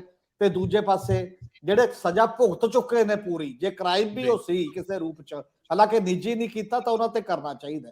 ਔਰ ਅਕਾਲੀ ਦਲ ਨੇ ਇੱਕ ਸਾਂਝੀ ਕਮੇਟੀ ਬਣਾਈ ਸੀ, ਜਥੇਦਾਰ ਸਾਹਿਬ ਤੋਂ ਕਹਿ ਕੇ ਬਣਾਈ ਸੀ, ਉਹਦੇ ਚ ਕੁਝ ਤਾਂ ਮੌਕੇ ਤੇ ਟੁੱਟ ਗਈ ਸੀ। ਫਿਰ ਇਹ ਕੋਸ਼ਿਸ਼ ਕੀਤੀ ਸੰਗਰੂਰ ਇਲੈਕਸ਼ਨ ਆਪਾਂ ਖੜੀ ਕਰਾਂਗੇ, ਹੁਣ ਫਿਰ ਦਿੱਲੀ ਦੇ ਵਿੱਚ ਵੀ ਇੱਕ ਧਰਨਾ ਦਿੱਤਾ ਅਕਾਲੀ ਦਲ ਨੇ। ਪਰ ਕੀ ਹੁਣ ਉਹ ਸ਼੍ਰੋਮਣੀ ਕਮੇਟੀ ਦੇ ਖਾਤੇ ਹੀ ਛੱਡ ਦਿੱਤਾ ਗਿਆ? ਪਿਛਲੇ ਦਿਨਾਂ 'ਚ ਸ਼੍ਰੋਮਣੀ ਕਮੇਟੀ ਨੇ ਵੀ ਇਹ ਗੱਲ ਵੀ ਨਾਲ ਕੀਤੀ ਹੈ, ਜਿੱਥੇ ਹਰਿਆਣਾ ਕਮੇਟੀ ਦੇ ਖਿਲਾਫ ਕੀਤੀ ਹੈ। ਮੈਨੂੰ ਲੱਗਦਾ ਬੰਦੀ ਸਿੰਘਾਂ ਤੋਂ ਹਰਿਆਣਾ ਕਮੇਟੀ ਦਾ ਮੁੱਦਾ ਡੋਮੀਨੇਟ ਕਰ ਗਿਆ ਪਿਛਲੇ ਦਿਨਾਂ ਦੇ ਵਿੱਚ। ਅੱਜ ਵੀ ਜੇ ਚੰਗੀ ਗੱਲ ਸੀ, ਇਹਨੂੰ ਸਿੰਬੋਲਿਕ ਤੌਰ ਤੇ, ਜੇ ਅੱਜ ਵੀ ਨਹੀਂ, ਮੈਨੂੰ ਤਾਂ ਲੱਗਦਾ ਕੱਲ ਨੂੰ ਹੀ ਕੋਈ ਸਿੰਬੋਲਿਕ ਤੌਰ ਤੇ ਅਕਾਲੀ ਦਲ ਇਹਦੇ ਤੇ ਕੋਈ ਐਕਸ਼ਨ ਕਰੇ, ਕੋਈ ਗੱਲ ਕਰੇ ਬੰਦੀ ਛੋੜ ਦਿਵਸ ਤੇ, ਕਿ ਬੰਦੀ ਸਿੰਘਾਂ ਨੂੰ ਛੁਡਾਇਆ ਜਾਣਾ ਚਾਹੀਦਾ, ਤਾਂ ਉਹ ਇੱਕ ਬਿਹਤਰ ਗੱਲ ਹੋਏਗੀ। ਬਾਰ-ਬਾਰ ਜਦੋਂ ਮੁੱਦਾ ਉੱਠਦਾ ਤਾਂ ਉਹ ਕੇਂਦਰ ਪੁਆਇੰਟ 'ਚ ਆਉਂਦਾ, ਕੇਂਦਰ ਪੁਆਇੰਟ 'ਚ ਆਉਂਦਾ ਤਾਂ ਉਹਦੇ ਤੇ ਕਈ ਵਾਰ ਕੋਈ ਨਾ ਕੋਈ ਫੈਸਲਾ ਜਾਂ ਜਵਾਬਦੇਹੀ ਚਿੰਨਤ ਹੁੰਦੀ ਆ, ਔਰ ਕਹਿਣਾ ਪੈਂਦਾ ਉਹਦੇ ਤੇ। ਬਿਲਕੁਲ ਠੀਕ ਹੈ, ਲੇਕਿਨ ਕਈ ਵਾਰੀ ਸਟੇਟ ਤੋਂ ਬਾਹਰ ਸਿੱਖ ਜਿਹੜੇ ਨੇ ਉਹਨਾਂ ਦੇ ਵੀ ਮਾਮਲੇ ਐਡਰੈਸ ਨਹੀਂ ਹੁੰਦੇ। ਸਿੱਖਾਂ ਦੀ ਨੁਮਾਇੰਦਾ ਲੀਡਰਸ਼ਿਪ ਕਿਹੜੀ ਹੈ, ਇਹ ਵੀ ਸੰਕਟ, ਇਹ ਵੀ ਸਵਾਲ ਵੱਡੇ ਹੋ ਜਾਂਦੇ ਆ। ਔਰ ਜਿੱਦਾਂ ਸ਼ਿਲੌਂਗ ਦੇ ਵਿੱਚ ਜਿਹੜੀ ਮੇਘਾਲਿਆ ਹਾਈ ਕੋਰਟ ਦਾ ਇੱਕ ਫੈਸਲਾ ਹੈ, ਇੱਕ ਸਵਾਲ ਪੁੱਛਿਆ ਉਹਨਾਂ ਨੇ ਸ਼ਿਲੌਂਗ ਦੇ ਪੰਜਾਬੀ ਲੇਨ ਰੈਜ਼ੀਡੈਂਟਸ ਨੂੰ। ਉੱਥੇ ਬੜਾ ਪੁਰਾਣਾ ਮਾਮਲਾ ਹੈ, ਕੈਪਟਨ ਅਮਰਿੰਦਰ ਸਿੰਘ ਦੇ ਵੇਲੇ ਵੀ ਇੱਥੋਂ ਮੰਤਰੀ ਭੇਜੇ ਗਏ ਸੀ, ਉਸ ਤੋਂ ਪਹਿਲਾਂ ਸ਼੍ਰੋਮਣੀ ਕਮੇਟੀ ਦਾ ਵਫਦ ਵੀ ਗਿਆ ਸੀ। ਉਹਨਾਂ ਦੀ ਰੀਲੋਕੇਸ਼ਨ ਦਾ ਮਾਮਲਾ ਹੈ, ਵੀ ਉਹ ਪੰਜਾਬੀ ਲੇਨ ਤੋਂ ਬਾਹਰ ਕਿਤੇ ਹੋਰ ਸ਼ਿਫਟ ਕਰਨ ਦਾ ਮਾਮਲਾ, ਉਸ ਸਰਕਾਰ ਨਾਲ ਵੀ ਰੌਲਾ ਪਿਆ। ਉਹਨਾਂ ਦੀ ਬਾਹ ਕੌਣ ਫੜੂਗਾ? ਹੁਣ ਇਹ ਤਾਂ ਆਪਣੇ ਮਾਮਲਿਆਂ ਚੋਂ ਨਹੀਂ ਨਿਕਲ ਰਹੇ, ਇਹ ਵੀ ਮਾੜਾ ਜਿਹਾ ਐਡਰੈਸ ਕਰ ਦਿਓ, ਫਿਰ ਆਪਾਂ ਅੱਗੇ ਵੱਧਦੇ ਹਾਂ। ਇਹ ਸਾਰੀਆਂ ਜਗ੍ਹਾ ਤੇ ਵੱਖਰੇ ਵੱਖਰੇ ਤਰ੍ਹਾਂ ਦੇ ਮਾਮਲੇ ਆ। ਉਹ ਮਹਾਰਾਸ਼ਟਰ ਦੇ ਸਿੱਖਾਂ ਦੇ ਵੱਖਰੇ ਆ, ਦਿੱਲੀ ਦੇ ਸਿੱਖਾਂ ਦੇ ਵੱਖਰੇ ਆ। ਅਕਸਰ ਅਸੀਂ ਉਹਨਾਂ ਨੂੰ ਵਰਤ ਤਾਂ ਲੈਂਦੇ ਆ, ਅਸੀਂ ਇਹ ਸੋਚਦੇ ਆ ਵੀ ਸਾਡੀ ਇੱਕੋ ਹੀ ਧਾਰਾ ਹੈ, ਲੇਕਿਨ ਉਹਨਾਂ ਦੀ ਪੋਲਿਟਿਕਸ ਵੀ ਵੱਖਰੀ ਆ ਤੇ ਮਾਮਲੇ ਵੀ ਵੱਖਰੇ ਆ। ਆਖਰ ਉਹਨਾਂ ਨੂੰ ਕੌਣ ਐਡਰੈਸ ਕਰੂ ਤੇ ਲੋੜ ਪੈਣ ਤੇ ਮਦਦ ਲਈ ਕੌਣ ਖੜਾ ਹੋਊਗਾ? ਅਸਲ ਦੇ ਵਿੱਚ ਇਹ 1 ਸਦੀ ਤੋਂ ਵੀ ਪੁਰਾਣੇ, ਮਤਲਬ ਇੰਨਾ ਸਮਾਂ ਹੋ ਗਿਆ ਜਦੋਂ ਦੇ ਉਹ ਸਿੱਖ ਗਏ ਨੇ। ਉਹ ਗਰੀਬ ਦਲਿਤ ਸਿੱਖ ਨੇ ਜਿਹੜਿਆਂ ਨੂੰ ਨਾਲ ਲੈ ਗਏ ਸੀ ਉਦੋਂ ਗੋਰੇ, ਤੇ ਉੱਥੇ ਜਾ ਕੇ ਵਸਾ ਲਏ ਸੀ, ਉਹਨਾਂ ਦੀ ਉਹ ਸੇਵਾ ਭਾਵ 'ਚ ਉਹ ਲੱਗੇ ਹੁੰਦੇ ਸੀ। ਤੇ ਉੱਥੇ ਸ਼ਿਲੌਂਗ ਦੇ ਵਿੱਚ ਹੁਣ ਉਹ ਪ੍ਰਾਈਮ ਲੈਂਡ ਬਣ ਗਈ ਹੈ, ਬਹੁਤ ਕਮਰਸ਼ੀਅਲ ਹੱਬ ਬਣ ਗਈ ਹੈ ਜਿੱਥੇ ਉਹ ਰਹਿ ਰਹੇ ਨੇ। ਉਦੋਂ 3.3 ਏਕੜ ਜਗ੍ਹਾ, ਸਾਰੀ 3 ਏਕੜ ਤੋਂ ਥੋੜੀ ਜਿਹੀ ਜ਼ਿਆਦਾ ਜਗ੍ਹਾ, ਜਿਹਦੇ ਚੋਂ ਸਾਰੇ 342 ਪਰਿਵਾਰ ਰਹਿੰਦੇ ਨੇ। 342 ਪਰਿਵਾਰਾਂ ਤੇ ਹੁਣ ਕਿਉਂਕਿ ਉਹ ਹੱਬ ਐਸੀ ਬਣ ਗਈ ਹੈ, ਉੱਥੇ ਕਮਰਸ਼ੀਅਲ ਐਂਗਲ ਦੇ ਜਿਹੜੇ ਇੰਟਰਸਟ ਨੇ, ਵਪਾਰੀਆਂ ਦੇ ਇੰਟਰਸਟ ਨੇ, ਬਾਕੀ ਦੇ, ਉਹਨਾਂ ਨੂੰ ਲੱਗਦਾ ਵੀ ਹੁਣ ਇਹਨਾਂ ਨੂੰ ਇੱਥੋਂ ਕਿਤੇ ਕੱਢ ਕੇ ਹੋਰ ਭੇਜਿਆ ਜਾਏ ਤੇ ਆਪਾਂ ਉੱਥੇ ਕੋਈ ਮਾਲ ਉਸਾਰੀਏ ਜਾਂ ਬਾਕੀ ਤਰੀਕਾ, ਜਿਵੇਂ ਪਹਿਲਾਂ ਵੀ ਜਿਹਦਾ ਕਾਰਪੋਰੇਟ ਦਾ ਫੰਡ ਹੈ ਉਹਦੇ ਪਿੱਛੇ ਬਹੁਤ ਜ਼ੋਰਦਾਰ ਹੁੰਦਾ ਹੈ ਕਿ ਪੈਸੇ ਆਪਾਂ ਲਾ ਦਿੰਦੇ ਆ, ਕੋਈ ਗੱਲ ਨਹੀਂ, ਇਹਨਾਂ ਨੂੰ ਇੱਥੋਂ ਕੱਢੋ। 2018 ਦੇ ਵਿੱਚ 2018 ਚ ਵੱਡਾ ਕਲੈਸ਼ ਹੋ ਗਿਆ ਸੀ, ਜੀ 2018 ਦੀ ਉਹ ਗੱਲ ਹੈ ਜਦੋਂ ਸੁਖਜਿੰਦਰ ਸਿੰਘ ਰੰਧਾਵੇ ਹੋਣੀ ਵੀ ਕੈਪਟਨ ਅਮਰਿੰਦਰ ਸਿੰਘ ਵੇਲੇ ਭੇਜੇ ਗਏ ਸੀ ਉੱਥੇ, ਮਿਲ ਕੇ ਵੀ ਆਏ ਉਦੋਂ ਦੇ ਡੀਜੀਪੀ, ਔਰ ਕੁਦਰਤੀ ਮੇਰੀ ਵੀ ਉਦੋਂ ਗੱਲ ਹੁੰਦੀ ਰਹੀ। ਉਦੋਂ ਜੀ ਡੀਜੀਪੀ ਉੱਥੋਂ ਮੇਘਾਲਿਆ ਦੇ ਡਾਕਟਰ ਸਵਰਾਜਵੀਰ ਸੀ, ਜਿਹੜੇ ਅੱਜ ਕੱਲ੍ਹ ਪੰਜਾਬੀ ਟ੍ਰਿਬਿਊਨ ਦੇ ਮਤਲਬ ਸੰਪਾਦਕ ਨੇ। ਉਹਨਾਂ ਦਿਨਾਂ ਜਦੋਂ ਗੱਲ ਹੋਈ, ਜਦੋਂ ਇਹ 2018 ਦੀ ਗੱਲ ਹੋਈ ਹੈ ਉਸ ਸਮੇਂ। ਔਰ ਸ਼ਾਇਦ ਇੱਕ ਘਟਨਾ ਇਹ ਵੀ ਹੁੰਦੀ ਹੈ ਕਿ ਜਦੋਂ ਥੋੜਾ ਜਿਹਾ ਪੰਜਾਬੀ ਬੰਦਾ ਹੁੰਦਾ ਤਾਂ ਹੋਰ ਤਰ੍ਹਾਂ ਬਿਹੇਵ ਕਰਦਾ ਕਿ ਮੇਰੇ ਤੇ ਐਲੀਗੇਸ਼ਨ ਆ ਜਾਣਗੇ ਸਾਰੇ ਜੇ ਮੈਂ ਨਾ ਪ੍ਰੋਟੈਕਟ। ਬਹੁਤ ਵੱਡੇ ਪੱਧਰ ਤੇ ਪੁਲਿਸ ਲੱਗੀ ਤੇ ਉਹ ਘਟਨਾ ਇੱਕਦਮ ਮਤਲਬ ਪੈਸੀਫਾਈ ਹੋ ਗਈ ਸੀ ਇੱਕ ਵਾਰ ਤਾਂ। ਹੁਣ ਸੁਪਰੀਮ ਕੋਰਟ ਨੇ ਇੱਕ ਸਟੇਟ ਨੇ ਪ੍ਰਪੋਜ਼ਲ ਦਿੱਤੀ, ਹਾਈ ਕੋਰਟ ਗਏ ਹੋਏ ਸੀਗੇ। ਇਹ ਜਿਹੜੀ ਸਾਡੀ ਪੰਚਾਇਤ ਹੈ, ਉੱਥੇ ਇੱਕ ਪੰਚਾਇਤ ਬਣੀ ਹੋਈ ਹੈ ਇਹਨਾਂ ਘਰਾਂ ਦੀ, ਉਹ ਪੰਚਾਇਤ ਹੈ ਹਰੀਜਨ ਪੰਚਾਇਤ ਕਮੇਟੀ ਉਹਦਾ ਨਾਂ ਹੈ। ਹਰੀਜਨ ਪੰਚਾਇਤ ਕਮੇਟੀ ਕੋਰਟ ਗਈ ਸੀ, ਕੋਰਟ ਦੇ ਸਾਹਮਣੇ ਸਟੇਟ ਨੇ ਰੱਖਤੀ ਇੱਕ ਪ੍ਰਪੋਜ਼ਲ ਕਿ ਅਸੀਂ ਪੂਰੇ ਸ਼ਹਿਰ ਦੀ ਹਦੂਦ ਦੇ ਅੰਦਰ ਹੀ ਇਹਨਾਂ ਨੂੰ ਚੰਗੇ ਫਲੈਟ ਬਣਾ ਕੇ ਦੇ ਦਿੰਦੇ ਆ ਤੇ ਇਹ ਇੱਥੋਂ ਚਲੇ ਜਾਣ। ਹੁਣ ਉਹਨਾਂ ਤੋਂ ਜਵਾਬ ਮੰਗਿਆ 4 ਹਫ਼ਤਿਆਂ ਦੇ ਅੰਦਰ ਅੰਦਰ। 4 ਹਫ਼ਤੇ ਇਹਨਾਂ ਦਾ ਇੱਕੋ ਇੱਕ ਗੱਲ ਕਹਿਣੀ ਹੈ ਵੀ ਸਾਨੂੰ ਦੇ ਦਿਓ ਫਲੈਟ, ਪਰ ਕੋਈ ਵੀ 2000 ਸਕੁਅਰ ਮੀਟਰ ਤੋਂ ਘੱਟ ਨਹੀਂ ਹੋਣੀ ਚਾਹੀਦੀ ਜਗ੍ਹਾ। ਉਹੀ ਘੁਰਨਾ ਬਣਾ ਕੇ ਸਾਨੂੰ ਉਹਦੇ ਵਿੱਚ ਛੱਡ ਦਿਓ ਜਾਂ ਕੋਈ ਗੱਲ ਛੱਡ ਦਿਓ ਤਾਂ ਇਹ ਨਹੀਂ ਹੋਏਗੀ। ਔਰ ਸਾਰੇ ਪਰਿਵਾਰਾਂ ਦਾ ਇੱਕ ਸਿਸਟਮ ਹੈ ਵੀ ਇਸ ਲੈਵਲ ਦਾ ਤੁਸੀਂ ਕਰੋ। ਇਹਦੇ ਤੇ ਅਜੇ ਸਟੇਟ ਨਹੀਂ ਬਣ ਰਹੀ। ਹੁਣ ਕੋਰਟ ਦੇ ਵਿੱਚ ਕੀ ਹੋਏਗਾ? ਔਰ ਉਹ ਇੱਥੋਂ ਦੇ ਸਿੱਖਾਂ ਵੱਲ ਹੀ ਦੇਖਦੇ ਨੇ। ਉਹਨਾਂ ਦੇ ਜਿਹੜੇ ਬੰਦੇ ਨੇ ਇੱਥੇ ਆਉਂਦੇ ਵੀ ਰਹਿੰਦੇ ਨੇ ਬਾਰ-ਬਾਰ, ਸ਼੍ਰੋਮਣੀ ਕਮੇਟੀ ਵੱਲ, ਜਥੇਦਾਰ ਅਕਾਲ ਤਖਤ ਵੱਲ, ਪੰਜਾਬ ਦੀ ਸਰਕਾਰ ਵੱਲ, ਕਿ ਉਹ ਸਰਕਾਰ ਗਵਰਨਮੈਂਟ ਆਫ ਇੰਡੀਆ ਨਾਲ ਟਾਈ ਅਪ ਕਰੇ, ਉੱਥੇ ਦੀ ਸਰਕਾਰ ਨਾਲ ਵੀ ਟਾਈ ਅਪ ਕਰੇ। ਨਾ ਤਾਂ ਮੈਨੂੰ ਲੱਗਦਾ ਹਜੇ ਆਮ ਆਦਮੀ ਪਾਰਟੀ ਦਾ ਇਹ ਏਜੰਡਾ ਹੈ ਕਿਉਂਕਿ ਸਰਕਾਰ ਇਹਨਾਂ ਦੀ ਹੈ। ਔਰ ਪਹਿਲਾਂ ਅਮਰਿੰਦਰ ਸਿੰਘ ਵੇਲੇ ਤਾਂ ਫਿਰ ਵੀ ਬੰਦੇ ਚਲੇ ਗਏ ਸੀ ਕੁਛ, ਇਹਨਾਂ ਨੂੰ ਵੀ ਗੱਲ ਕਰਨੀ ਚਾਹੀਦੀ ਹੈ। ਤੇ ਬਾਕੀ ਅਕਾਲੀ ਦਲ, ਜਥੇਦਾਰ ਅਕਾਲ ਤਖਤ, ਸ਼੍ਰੋਮਣੀ ਕਮੇਟੀ, ਇਹਨਾਂ ਤੋਂ ਜ਼ਿਆਦਾ ਉਮੀਦ ਕੀਤੀ ਜਾਂਦੀ ਹੈ ਕਿਉਂਕਿ ਤੁਸੀਂ ਉਹਨਾਂ ਦੀ ਨੁਮਾਇੰਦਗੀ ਦੀ ਗੱਲ ਕਰਦੇ ਹੋ। ਤਾਂ ਕਿ ਕੋਈ ਹਾਦਾ ਨਾਰਾ ਬਹੁਤ ਜ਼ਰੂਰੀ ਹੈ। ਬਹੁਤ ਜਦੋਂ ਛੋਟੀ ਮਿਨੋਰਟੀ ਕਿਤੇ ਰਹਿੰਦੀ ਹੁੰਦੀ ਹੈ ਉਹਦੇ ਤੇ ਖਤਰੇ ਦੇ ਬੱਦਲ ਜ਼ਿਆਦਾ ਮੰਡਰਾਉਂਦੇ। ਇਹਨਾਂ ਨੂੰ ਚਾਹੀਦਾ ਹੈ ਕਿ ਇਹ ਕੋਈ ਨਾ ਕੋਈ ਵਫਦ ਭੇਜਣ, ਉਹਨਾਂ ਨੂੰ ਮਦਦ ਦੇਣ ਜਿੰਨੀ ਵੀ ਮਦਦ ਦੀ ਲੋੜ ਆ। ਅਦਰਵਾਈਜ਼ ਫਿਰ ਜਦੋਂ ਧਰਮ ਪਰਿਵਰਤਨ ਹੁੰਦੇ ਆ ਤੇ ਫਿਰ ਅਸੀਂ ਚੀਕਾਂ ਮਾਰਦੇ ਆ, ਰੌਲਾ ਪਾਉਂਦੇ ਆ, ਲੋੜ ਪੈਣ ਤੇ ਲੋੜ ਸਮੇਂ ਖੜੇ ਨਹੀਂ ਹੁੰਦੇ, ਲੋੜ ਪੂਰੀ ਨਹੀਂ ਕਰਦੇ। ਇੱਕ ਮਾਮਲਾ ਅੱਜ ਕੱਲ ਸਭ ਤੋਂ ਅਹਿਮ ਆ ਕਰਪਸ਼ਨ ਦਾ। ਪੰਜਾਬ ਦੇ ਵਿੱਚ ਵਿਜੀਲੈਂਸ ਬਿਊਰੋ ਸਰਗਰਮੀ ਨਾਲ ਕੰਮ ਕਰਦੀ ਹੈ। ਸਰਕਾਰ ਦਾ ਜੇ ਸਭ ਤੋਂ ਕਮਾਊ ਪੁੱਤ ਹੈ ਇਸ ਵੇਲੇ ਤੇ ਉਹ ਇਹੀ ਮਹਿਕਮਾ ਜਿਹੜਾ ਇਹਨਾਂ ਨੂੰ ਸੁਰਖੀ ਵੀ ਦਿੰਦਾ ਹੈ, ਇਹਨਾਂ ਦੀ ਇਮੇਜ ਨੂੰ ਵੀ ਬੈਲੈਂਸ ਕਰਕੇ ਰੱਖਦਾ ਹੈ। ਹੁਣ ਜਦੋਂ ਇੱਕ ਗੁਰੂਗ੍ਰਾਮ ਦੀ ਅਦਾਲਤ ਦਾ ਫੈਸਲਾ ਹਾਈ ਕੋਰਟ ਰੱਦ ਕਰ ਦਿੰਦੀ ਹੈ ਤਾਂ ਮੈਨੂੰ ਇਹ ਇੱਧਰ ਵੀ ਡਰ, ਖਤਰੇ ਭਾਸਣ ਲੱਗ ਜਾਂਦੇ ਆ ਕਿ ਕੱਲ ਨੂੰ ਇਹ ਜਿਹੜੀ ਮਿਹਨਤ ਕੀਤੀ ਜਾ ਰਹੀ ਹੈ ਵਿਜੀਲੈਂਸ ਵੱਲੋਂ, ਬੰਦੇ ਫੜ ਕੇ ਜਿਹੜੇ ਐਵੀਡੈਂਸ ਇਕੱਤਰ ਕੀਤੇ ਜਾਂਦੇ ਆ ਤੇ ਬਾਕੀ ਮਾਮਲੇ, ਉਹਨਾਂ ਸਾਰਿਆਂ ਤੇ ਪਾਣੀ ਨਾ ਫਿਰ ਜੇ। ਕਿਉਂਕਿ ਇਹ ਮਾਮਲਾ ਹੈਗਾ ਉਹਨਾਂ IAS ਅਫਸਰਾਂ ਦੀ ਜਿਨ੍ਹਾਂ ਦੇ ਖਿਲਾਫ ਕੇਸ ਚਲਾਏ ਜਾਣੇ ਸੀ, ਲੇਕਿਨ ਪ੍ਰਵਾਨਗੀਆਂ ਸਮੇਂ ਸਿਰ ਸਰਕਾਰਾਂ ਨੇ ਦਿੱਤੀਆਂ ਨਹੀਂ, ਮਹਿਕਮਿਆਂ ਨੇ ਦਿੱਤੀਆਂ ਨਹੀਂ। ਹਾਈ ਕੋਰਟ ਨੇ ਕਿਹਾ ਵੀ ਲੈ ਜਾਓ ਚੱਕ ਕੇ, ਇਹ ਨਹੀਂ ਸੰਭਵ ਹੈਗਾ। ਦੱਸਿਓ ਜ਼ਰਾ ਪੰਜਾਬ 'ਚ ਵੀ ਇਹੋ ਭਾਣੇ ਵਾਪਰਨਗੇ? ਬੜੇ ਔਖੇ ਇਰੀਗੇਸ਼ਨ ਦੇ ਵਿੱਚ ਇਹਨਾਂ ਨੇ ਅੱਗੇ ਸੈਂਕਸ਼ਨ ਦਿੱਤੀ ਆ। ਅਜੇ ਮੈਨੂੰ ਲੱਗਦਾ ਕਿਤੇ ਜਾਂਚ ਦੀ ਸੈਂਕਸ਼ਨ ਆ, ਜਿਹੜੀ ਪ੍ਰੋਸੀਕਿਊਸ਼ਨ ਸੈਂਕਸ਼ਨ ਆ ਉਹ ਤਾਂ ਜੇ ਦੇਣੀ ਆ ਹੋਰ ਅੱਗੇ ਜਾ ਕੇ। ਦੱਸਿਓ ਜ਼ਰਾ ਇਹਨਾਂ ਮਾਮਲਿਆਂ 'ਚ ਇਹ ਇਦਾਂ ਹੀ ਇਹਨਾਂ ਰਾਵਾਂ ਥਾਣੀ ਪਾਣੀ ਇਹਨਾਂ ਪੁਲਾਂ ਥਾਣੀ ਲੰਘੂ? ਬਿਲਕੁਲ। ਹਾਲਾਂਕਿ ਹੇਠਲੀ ਅਦਾਲਤ ਨੇ ਗੁਰੂਗ੍ਰਾਮ ਦੀ ਜਿਹਨੇ ਤਾਂ ਹਰੀ ਝੰਡੀ ਦੇਤੀ ਸੀ, ਚਲੋ ਉਹਨੇ ਕਿਹਾ ਮਾਈਂਡ ਅਪਲਾਈ ਨਹੀਂ ਕੀਤਾ ਤੁਸੀਂ। ਹਾਈ ਕੋਰਟ ਉਹਨੂੰ ਵੀ ਕਹਿੰਦੇ ਤੁਸੀਂ ਬਿਨਾਂ ਮਾਈਂਡ ਅਪਲਾਈ ਕੀਤੇ ਸਾਰਾ ਕੁਝ ਕਰ ਰਹੇ ਹੋ, ਇਹਦੇ ਤੇ ਮਾਈਂਡ ਅਪਲਾਈ ਕਰੋ। ਲਾ ਇਹ ਕਹਿੰਦਾ ਕਿ ਤੁਸੀਂ ਸੈਂਕਸ਼ਨ ਤੋਂ ਬਿਨਾਂ ਨਹੀਂ ਕਰ ਸਕਦੇ, ਅੱਗੇ ਤੋਰ ਸਕਦੇ, ਇਸ ਲਈ ਉਹ ਰੱਦ ਕਰਤੀ। ਸਾਡੇ ਤਾਂ 2018 ਚ ਅਸੀਂ ਆਪ ਕਾਨੂੰਨ ਬਣਾਇਆ ਹੋਇਆ ਆਪਣਾ ਕਿ ਬਿਨਾਂ ਸੈਂਕਸ਼ਨ ਤੋਂ ਨਹੀਂ। ਇਸੇ ਕਰਕੇ ਕਿੰਨਾ ਰੌਲਾ ਪਿਆ। ਸਭ ਤੋਂ ਜ਼ਿਆਦਾ ਪ੍ਰੋਗਰਾਮ ਮੇਰਾ ਖਿਆਲ ਹੈ ਪਿਛਲੇ ਦਿਨਾਂ ਚ ਇਹਨਾਂ ਗੱਲਾਂ ਤੇ ਹੋਏ ਨੇ ਵੀ ਇਰੀਗੇਸ਼ਨ ਡਿਪਾਰਟਮੈਂਟ ਦੇ ਸਕੈਂਡਲ ਦੀ ਕਿਉਂ ਸੈਂਕਸ਼ਨ ਨਹੀਂ ਮਿਲ ਰਹੀ। ਹੌਲੀ ਹੌਲੀ ਕਰਕੇ ਨਵੀਂ ਸਰਕਾਰ ਆਈ ਤੇ ਚਲੋ ਸੈਂਕਸ਼ਨ ਮਿਲ ਗਈ। ਹਾਈ ਕੋਰਟ ਜਾਣਾ ਪਿਆ ਸੈਂਕਸ਼ਨ ਵਾਸਤੇ ਵੀ ਕਿ ਸੈਂਕਸ਼ਨ ਕਿਉਂ ਨਹੀਂ ਦੇ ਰਹੇ ਜੀ। ਔਰ ਉਹਦਾ ਵੀ ਇੱਕ ਪ੍ਰੈਸ਼ਰ ਸੀ ਹਾਈ ਕੋਰਟ ਦਾ। ਤੇ ਬਾਕੀ ਜਦੋਂ ਕੋਈ ਗੱਲ ਬਚੀ ਹੋ ਨਹੀਂ ਕਿ ਬਿਨਾਂ ਸੈਂਕਸ਼ਨ ਹੁਣ ਕੰਮ ਨਹੀਂ ਚੱਲੂਗਾ ਤਾਂ ਉਹ ਸੈਂਕਸ਼ਨ ਦਿੱਤੀ ਹੈ। ਤੇ ਪਿਛਲੇ ਦਿਨਾਂ ਦੇ ਵਿੱਚ ਇਹ ਵੀ ਹੋਰ ਕਿੰਨੇ ਡਿਪਾਰਟਮੈਂਟਾਂ ਨੇ ਕਿਹਾ, ਚੀਫ ਮਿਨਿਸਟਰ ਨੂੰ ਵਿਜੀਲੈਂਸ ਨੇ ਕਿਹਾ ਕਿ ਵੱਖ-ਵੱਖ ਡਿਪਾਰਟਮੈਂਟਾਂ 'ਚ ਫਾਈਲਾਂ ਪਈਆਂ ਹੋਈਆਂ ਨੇ। 2 ਦਿਨ ਪਹਿਲਾਂ ਅਜੇ ਮਤਲਬ ਚੀਫ ਸੈਕਟਰੀ ਮੀਟਿੰਗ ਲੈ ਕੇ ਹਟੇ ਨੇ ਸਾਰੇ ਸੈਕਟਰੀਆਂ ਦੀ ਕਿ ਭਾਈ ਸਾਹਿਬ ਉਹ ਸੈਂਕਸ਼ਨ ਕਿਉਂ ਨਹੀਂ ਦਿੱਤੀ ਜਾ ਰਹੀ, ਸੈਂਕਸ਼ਨ ਫਟਾਫਟ ਦਿਓ, ਜਿਹੜੀ ਦੇਣ ਵਾਲੀ ਆ ਦਿਓ, ਜਿਹੜੀ ਨਹੀਂ ਤਾਂ ਰੱਦ ਕਰੋ। ਵੱਡਾ ਮਾੜਾ ਹਾਲ ਇਹ ਹੈ ਕਿ ਨਾ ਕੇਵਲ ਸੈਂਕਸ਼ਨ ਨਹੀਂ ਦਿੰਦੇ, ਬੰਦਾ ਕੋਰਟ ਜਾਣ ਜੋਗਾ ਹੋਵੇ ਜਾਂ ਕੁਝ ਰੱਖਿਓ ਰੱਖਦੇ ਨੇ, ਨਾ ਉਹਨੂੰ ਰੱਦ ਕਰਦੇ ਨੇ ਨਾ ਉਹਨੂੰ ਅੱਗੇ ਸੈਂਕਸ਼ਨ ਦੇਣ ਦੀ ਕੋਸ਼ਿਸ਼ ਕਰਦੇ ਨੇ। ਪੰਜਾਬ 'ਚ ਤਾਂ ਇਹੋ ਜਿਹੇ ਕਿੰਨੇ ਹੀ ਕੇਸ ਨੇ। ਪੰਜਾਬ ਦੇ ਸਾਰੇ ਕੇਸਾਂ ਦੇ ਮਾਮਲੇ 'ਚ ਮੈਨੂੰ ਲੱਗਦਾ ਕਿ ਪਹਿਲਾਂ ਵੀ ਆਪਾਂ ਗੱਲ ਕੀਤੀ ਕਿ ਡੀਮਡ ਸੈਂਕਸ਼ਨ ਮੰਨੀ ਜਾਣੀ ਚਾਹੀਦਾ, ਕੋਈ ਟਾਈਮ ਫਰੇਮ ਹੋਣਾ ਚਾਹੀਦਾ, ਮਹੀਨਾ 2 ਮਹੀਨੇ 3 ਮਹੀਨੇ ਕਿ ਤੁਸੀਂ ਇੰਨਾ ਚਿਰ ਰੱਖ ਲਿਆ, ਜਾਂ ਉਹਨੂੰ ਰਿਜੈਕਟ ਕਰੋ ਜਾਂ ਉਹਨੂੰ ਐਕਸੈਪਟ ਕਰੋ, ਨਹੀਂ ਤਾਂ ਆਪਣੇ ਆਪ ਮੰਨ ਲਿਆ ਜਾਏਗਾ ਕਿ ਤੁਸੀਂ ਉਹਨੂੰ ਪ੍ਰਵਾਨ ਕਰ ਰਹੇ ਹੋ। ਜੇ ਤੁਸੀਂ ਨਹੀਂ ਇੰਨਾ ਚਿਰ ਬਾਅਦ ਦਿੰਦੇ, ਫਿਰ ਤਾਂ ਕੋਈ ਐਕਸ਼ਨ ਹੋਏਗਾ ਵੀ ਹਾਂ ਆਪਾਂ ਫਟਾਫਟ ਕੋਈ ਇਹਦੇ ਤੇ ਗੌਰ ਕਰੀਏ ਜਾਂ ਬਾਕੀ ਨਾ। ਜੀ ਪੰਜਾਬ ਦੇ ਵਿੱਚ ਮੈਨੂੰ ਲੱਗਦਾ ਜਿਹੜਾ ਆਮ ਆਦਮੀ ਪਾਰਟੀ ਕਰਨਾ ਚਾਹੁੰਦੀ ਹੈ ਕਿ ਟਾਈਮ ਫਰੇਮ ਦੇ ਵਿੱਚ ਕੋਈ ਰਿਜ਼ਲਟ ਕੱਢਣਾ ਚਾਹੁੰਦੀ ਹੈ, ਜੇਕਰ ਉਹ ਸੈਂਕਸ਼ਨਾਂ ਨਹੀਂ ਮਿਲਣਗੀਆਂ ਤਾਂ ਉਧਰ ਵੀ ਰਿਜ਼ਲਟ ਨਹੀਂ ਮਿਲਣਾ, ਤੇ ਬਾਕੀ ਜਗ੍ਹਾ ਤਾਂ ਜਿਹੜੇ ਰਿਜ਼ਲਟ ਮਿਲਣਗੇ ਉਹ ਸਭ ਦੇ ਸਾਹਮਣੇ ਦਿਖਾਈ ਦੇ ਰਹੇ ਨੇ। ਜੇ ਇੱਧਰ ਵੀ ਰਿਜ਼ਲਟ ਕੋਈ ਲੈਣਾ ਹੈ, ਜੇ ਅਸਲੀ ਬਿੱਲ ਪਾਵਰ ਹੈਗੀ ਹੈ, ਤਾਂ ਉਹ ਸੈਂਕਸ਼ਨਾਂ ਦਾ ਮਾਮਲਾ ਫਟਾਫਟ ਨਿਬੇੜਨ ਦੀ ਲੋੜ ਹੈ।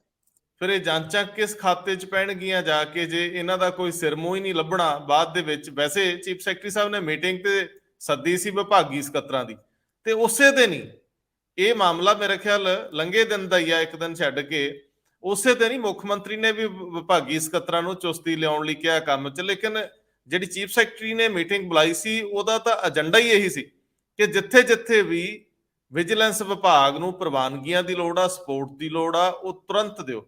ਹੁਣ ਵੇਖਣ ਵਾਲੀ ਗੱਲ ਇਹ ਹੋਊਗੀ ਕਿ ਇਸ ਮੀਟਿੰਗ ਨੂੰ ਮੁੜ ਕੇ ਚੈੱਕ ਵੀ ਰੱਖਿਆ ਜਾਂਦਾ ਕਿ ਕਿੰਨੇ ਦਿਨਾਂ 'ਚ ਕਿਹੜੀ ਕਾਰਵਾਈ ਹੋਈ। ਕੋਈ ਨੋਡਲ ਅਫਸਰ ਹੀ ਲਾ ਦਿਓ ਚੀਫ ਸੈਕਟਰੀ ਦੇ ਦਫ਼ਤਰ 'ਚ ਜਿਹੜਾ ਸਾਰਿਆਂ ਨੂੰ ਫੋਨ ਕਰਕੇ ਪੁੱਛਦਾ ਰਵੇ, ਕਿਉਂਕਿ ਸਾਂਝਾ ਤਾਂ ਇੰਨੀਆਂ ਨੇ, ਇੱਕ ਰਿਸ਼ਤਾ ਦੂਜੇ ਨਾਲ ਜਾ ਜੁੜਦਾ। ਕਦੇ ਦੀਵਾਲੀ ਵੀ ਸੁੱਕੀ ਆ, ਕਿੱਦਾਂ ਲੰਘਣਗੇ ਇਹ ਦਿਨ? ਬੜੇ ਟੇਢੇ ਭਾਰੇ ਹੋ ਗਏ ਮਾਮਲੇ। ਸਰਕਾਰ ਕਾਹਦੀ ਆਈ ਨਵੀਂ, ਪੰਗੇ ਵਧੀ ਜਾਂਦੇ ਆ। ਚਲੋ ਆਖਰ 'ਚ ਚੱਲਦੇ ਆ ਆਪਾਂ ਕੇਂਦਰੀਕਰਨ ਤੇ ਵਿਕੇਂਦਰੀਕਰਨ ਤੇ। ਰਾਜਾਂ ਦੇ ਅਖਤਿਆਰਾਤ ਦੀ ਗੱਲ ਕਰਦੇ ਸਾਂ, ਅਕਾਲੀ ਦਲ ਕਦੇ ਇਹੀ ਲੜਾਈ ਲੜਦਾ ਲੜਦਾ ਏਡਾ ਵੱਡਾ ਹੋ ਗਿਆ। ਪੂਰੇ ਦੇਸ਼ ਦੀਆਂ ਖੇਤਰੀ ਪਾਰਟੀਆਂ ਚੋਂ ਇਹ ਸਿਰ ਕੱਢ ਸੀ, ਇਹਨਾਂ ਨੂੰ ਹਰ ਜਗ੍ਹਾ ਸੱਦਿਆ ਜਾਂਦਾ ਸੀ। ਬਾਦਲ ਸਾਹਿਬ ਨੇ ਸਟੇਟਸ ਇੰਜੋਏ ਕੀਤਾ ਉਹ ਸਟਰਗਲ ਦਾ, ਪਰ ਮੈਨੂੰ ਇਹ ਸਮਝ ਨਹੀਂ ਆਈ। ਹੁਣ ਮੇਰੇ ਖਿਆਲ ਮਿਨਿਸਟਰੀ ਆਫ ਇਨਫੋਰਮੇਸ਼ਨ ਤੇ ਬ੍ਰਾਡਕਾਸਟਿੰਗ ਨੇ ਇੱਕ ਐਡਵਾਈਜ਼ਰੀ ਜਾਰੀ ਕਰਤੀ ਹੈ। ਐਡਵਾਈਜ਼ਰੀ ਕਾਹਦੀ ਹੈ? ਹੁਕਮ ਹੀ ਹੁੰਦਾ ਹੈ ਕਿ ਉਹ ਮਿਨਿਸਟਰੀਜ਼ ਨੂੰ ਵੀ ਕੀਤੀ ਆ ਔਰ ਸਟੇਟ ਸਰਕਾਰਾਂ ਨੂੰ ਵੀ ਕਿਹਾ ਕਿ ਤੁਸੀਂ ਜੇਕਰ ਆ ਜਿਹੜੇ ਆਪੇ ਚੈਨਲ ਚੂਨਲ ਚਲਾਈ ਜਾਂਦੇ ਹੋ ਐਜੂਕੇਸ਼ਨ ਦੇ ਨਾਂ ਤੇ, ਦੂਜਾ ਤੀਜਾ, ਇਹ ਕਰੋ ਬੰਦ। ਤੇ ਪ੍ਰਸਾਰ ਭਾਰਤੀ ਕਾਹਦੇ ਲਈ ਬਿਠਾਇਆ? ਉਹਦੇ ਥਰੂ ਕਰੋ ਜੇ ਕੁਝ ਕਰਨਾ। ਸੋ ਇੱਕ ਪਾਸੇ ਤਾਂ ਰਾਜ ਔਰ ਕੇਂਦਰ ਫੈਡਰਲ ਇੱਕ ਸੰਘ 'ਚ ਵੱਜੇ ਹੋਏ ਆ, ਪਰ ਦੂਜੇ ਬੰਨੇ ਕੇਂਦਰ ਕਹਿੰਦਾ ਵੀ ਮੈਂ ਹਰ ਚੀਜ਼ ਆਪਣੀ ਜੇਬ 'ਚ ਪਾ ਕੇ ਰੱਖਣੀ ਆ। ਸੋ ਮੈਨੂੰ ਸਰਦਾਰ ਹਮੀਰ ਸਿੰਘ ਦੱਸਿਓ, ਇਹਨੂੰ ਆਪਾਂ ਕਿਹੜੇ ਖਾਤੇ 'ਚ ਪਾ ਕੇ ਦੇਖੀਏ? ਵੈਸੇ ਇਹ ਕੇਂਦਰ ਦਾ ਵਿਸ਼ਾ ਹੈ ਕਿ ਜਾਂ ਇਹ ਸਾਂਝਾ ਵਿਸ਼ਾ ਕੰਕਰਨ ਲਿਸਟ 'ਚ ਆਉਂਦਾ ਹੈ ਜਾਂ ਸਟੇਟ ਸਬਜੈਕਟ ਹੈ? ਵੈਸੇ ਤਾਂ ਇਹ ਜਿਹੜਾ ਉਦੋਂ ਕੇਂਦਰ ਸਰਕਾਰ ਨੇ ਜਦੋਂ ਪ੍ਰਸਾਰ ਭਾਰਤੀ ਦਾ ਕਾਨੂੰਨ ਲਿਆਂਦਾ ਨਾ, ਉਦੋਂ ਇਹ ਕਹਿ ਕੇ ਲਿਆਂਦਾ ਸੀ ਵੀ ਇਹ ਸਰਕਾਰੀ ਨਹੀਂ, ਇਹ ਖੁਦ ਮੁਖਤਾਰ ਸੰਸਥਾ ਬਣਾ ਰਿਹਾ ਸੀ, ਤਾਂ ਕਿ ਜਿਹੜੇ ਲੋਕ ਕਹਿੰਦੇ ਨੇ ਸਾਰੇ ਚੈਨਲ ਜੀ, ਸਾਰਾ ਰੇਡੀਓ ਇਹ ਸਰਕਾਰੀ ਹੈ, ਇਹਨੂੰ ਫਰੀडम ਦੇ ਰਹੇ ਹਨ, ਇਹਨੂੰ ਜ਼ਿਆਦਾਤਰ ਆਟੋਨਮਸ ਦੇ ਰਿਹਾ, ਇਹ ਕਹਿ ਕੇ ਲਿਆਂਦੀ ਸੀ। ਇਸ ਤੋਂ ਬਾਅਦ ਤੁਸੀਂ ਦੇਖੋ ਕਿ ਕਈ ਚੈਨਲ ਹੋਰ ਵੀ ਚੱਲੇ, ਫਿਰ ਲੋਕ ਸਭਾ ਤੇ ਰਾਜ ਸਭਾ ਚੈਨਲ ਅਲੱਗ-ਅਲੱਗ ਚੱਲੇ, ਉਹਨਾਂ ਨੂੰ ਕਾਫੀ ਆਟੋਨਮੀ ਮਿਲੀ ਵੀ ਕਾਫੀ ਹੱਦ ਤੱਕ। ਪਰ ਪਿੱਛੇ ਆ ਕੇ ਪਹਿਲਾਂ ਤਾਂ ਉਹ ਕਲੱਬ ਕਰਤੇ, ਦੋਨੋਂ ਚੈਨਲ ਇਕੱਠੇ ਕਰਤੇ, ਰਾਜ ਸਭਾ ਤੇ ਲੋਕ ਸਭਾ ਦੇ ਦੋਨੋਂ ਚੈਨਲ ਇਕੱਠੇ ਕਰਤੇ। ਫਿਰ ਇਕੱਠੇ ਕਰਕੇ ਉਹਦੇ ਤੇ ਕਿਹੜੇ ਪ੍ਰੋਗਰਾਮ ਹੋਣੇ ਨੇ ਉਹ ਡਾਇਰੈਕਟਲੀ ਗਵਰਨਮੈਂਟ ਉਹਨੂੰ ਡਿਕਟੇਟ ਕਰਨ ਲੱਗੀ, ਮਤਲਬ ਲੋਕ ਸਭਾ ਦੀ ਬਜਾਏ। ਖੁਦ ਮੁਖਤਿਆਰੀ ਨਾ ਪ੍ਰਸਾਰ ਭਾਰਤੀ ਨੂੰ ਰਹੀ ਅਸਲ ਚੋਂ ਨਹੀਂ, ਤੇ ਨਾ ਲੋਕ ਸਭਾ ਤੇ ਰਾਜ ਸਭਾ ਦੇ ਚੈਨਲਾਂ ਨੂੰ ਉਨੀ ਬਚੀ। ਫਿਰ ਉਹਦੇ ਦੌਰ 'ਚ ਇਸੇ ਕਰਕੇ ਕਿੰਨੇ ਪ੍ਰੋਗਰਾਮ ਜਦੋਂ ਪ੍ਰਸਾਰ ਭਾਰਤੀ ਆਈ ਹੈ ਦਿਖਾਉਣ ਲਈ ਨਾ ਕਿ ਆਟੋਨਮਸ ਹੈ, ਮੁਕਾਬਲਤਨ ਰੀਜਨਲ ਲੈਵਲ ਦੇ ਕਾਫੀ ਪ੍ਰੋਗਰਾਮ ਸ਼ੁਰੂ ਹੋਏ ਸੀਗੇ। ਉਹਨਾਂ ਜ਼ੁਬਾਨਾਂ ਦੇ ਵਿੱਚ ਉੱਥੇ ਡਿਬੇਟਾਂ ਵੀ ਸ਼ੁਰੂ ਹੋਈਆਂ, ਕਈ ਗੱਲਾਂ ਤੇ ਲੋਕ ਬੋਲਦੇ ਸੀ, ਕਈ ਇੱਕ ਹੱਦ ਤੱਕ ਸਰਕਾਰ ਦੇ ਖਿਲਾਫ ਵੀ ਪ੍ਰੋਗਰਾਮਾਂ 'ਚ ਬੋਲਿਆ ਜਾਣ ਲੱਗਿਆ। ਉਹਨਾਂ 'ਚ ਜਿੰਨੇ ਵੀ ਕਦੇ ਨਿਊਜ਼ ਐਨਾਲਿਸਿਸ ਵੀ ਚੱਲਦੇ ਸੀ, ਮੁੱਦਿਆਂ ਤੇ ਵੀ ਡਿਬੇਟ ਹੋਣੀ ਸ਼ੁਰੂ ਹੋ ਗਈ ਸੀ।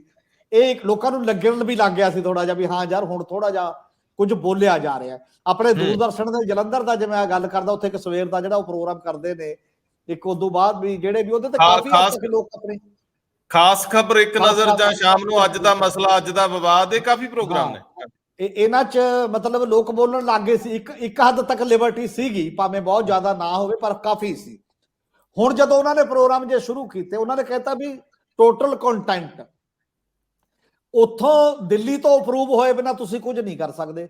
ਜਿਨ੍ਹਾਂ ਨੇ ਕੀਤਾ ਹੋਇਆ, ਜਿਨ੍ਹਾਂ ਨੇ ਸ਼ੁਰੂ ਵੀ ਕਰ ਰੱਖੇ ਨੇ ਕਿੰਨੇ ਚਿਰ ਤੋਂ, ਉਹ 31 ਦਸੰਬਰ 2023 ਤੱਕ ਆਪਣਾ ਨਿਬੇੜ ਲਓ ਕੰਮ। ਕਹਿੰਦੇ 1 ਸਾਲ ਦਾ ਤੁਹਾਨੂੰ ਦੇਤਾ, ਉਦੋਂ ਬਾਅਦ ਨਿਬੇੜ ਲਓ, ਇਹ ਕੰਮ ਬੰਦ ਕਰ ਦਿਓ।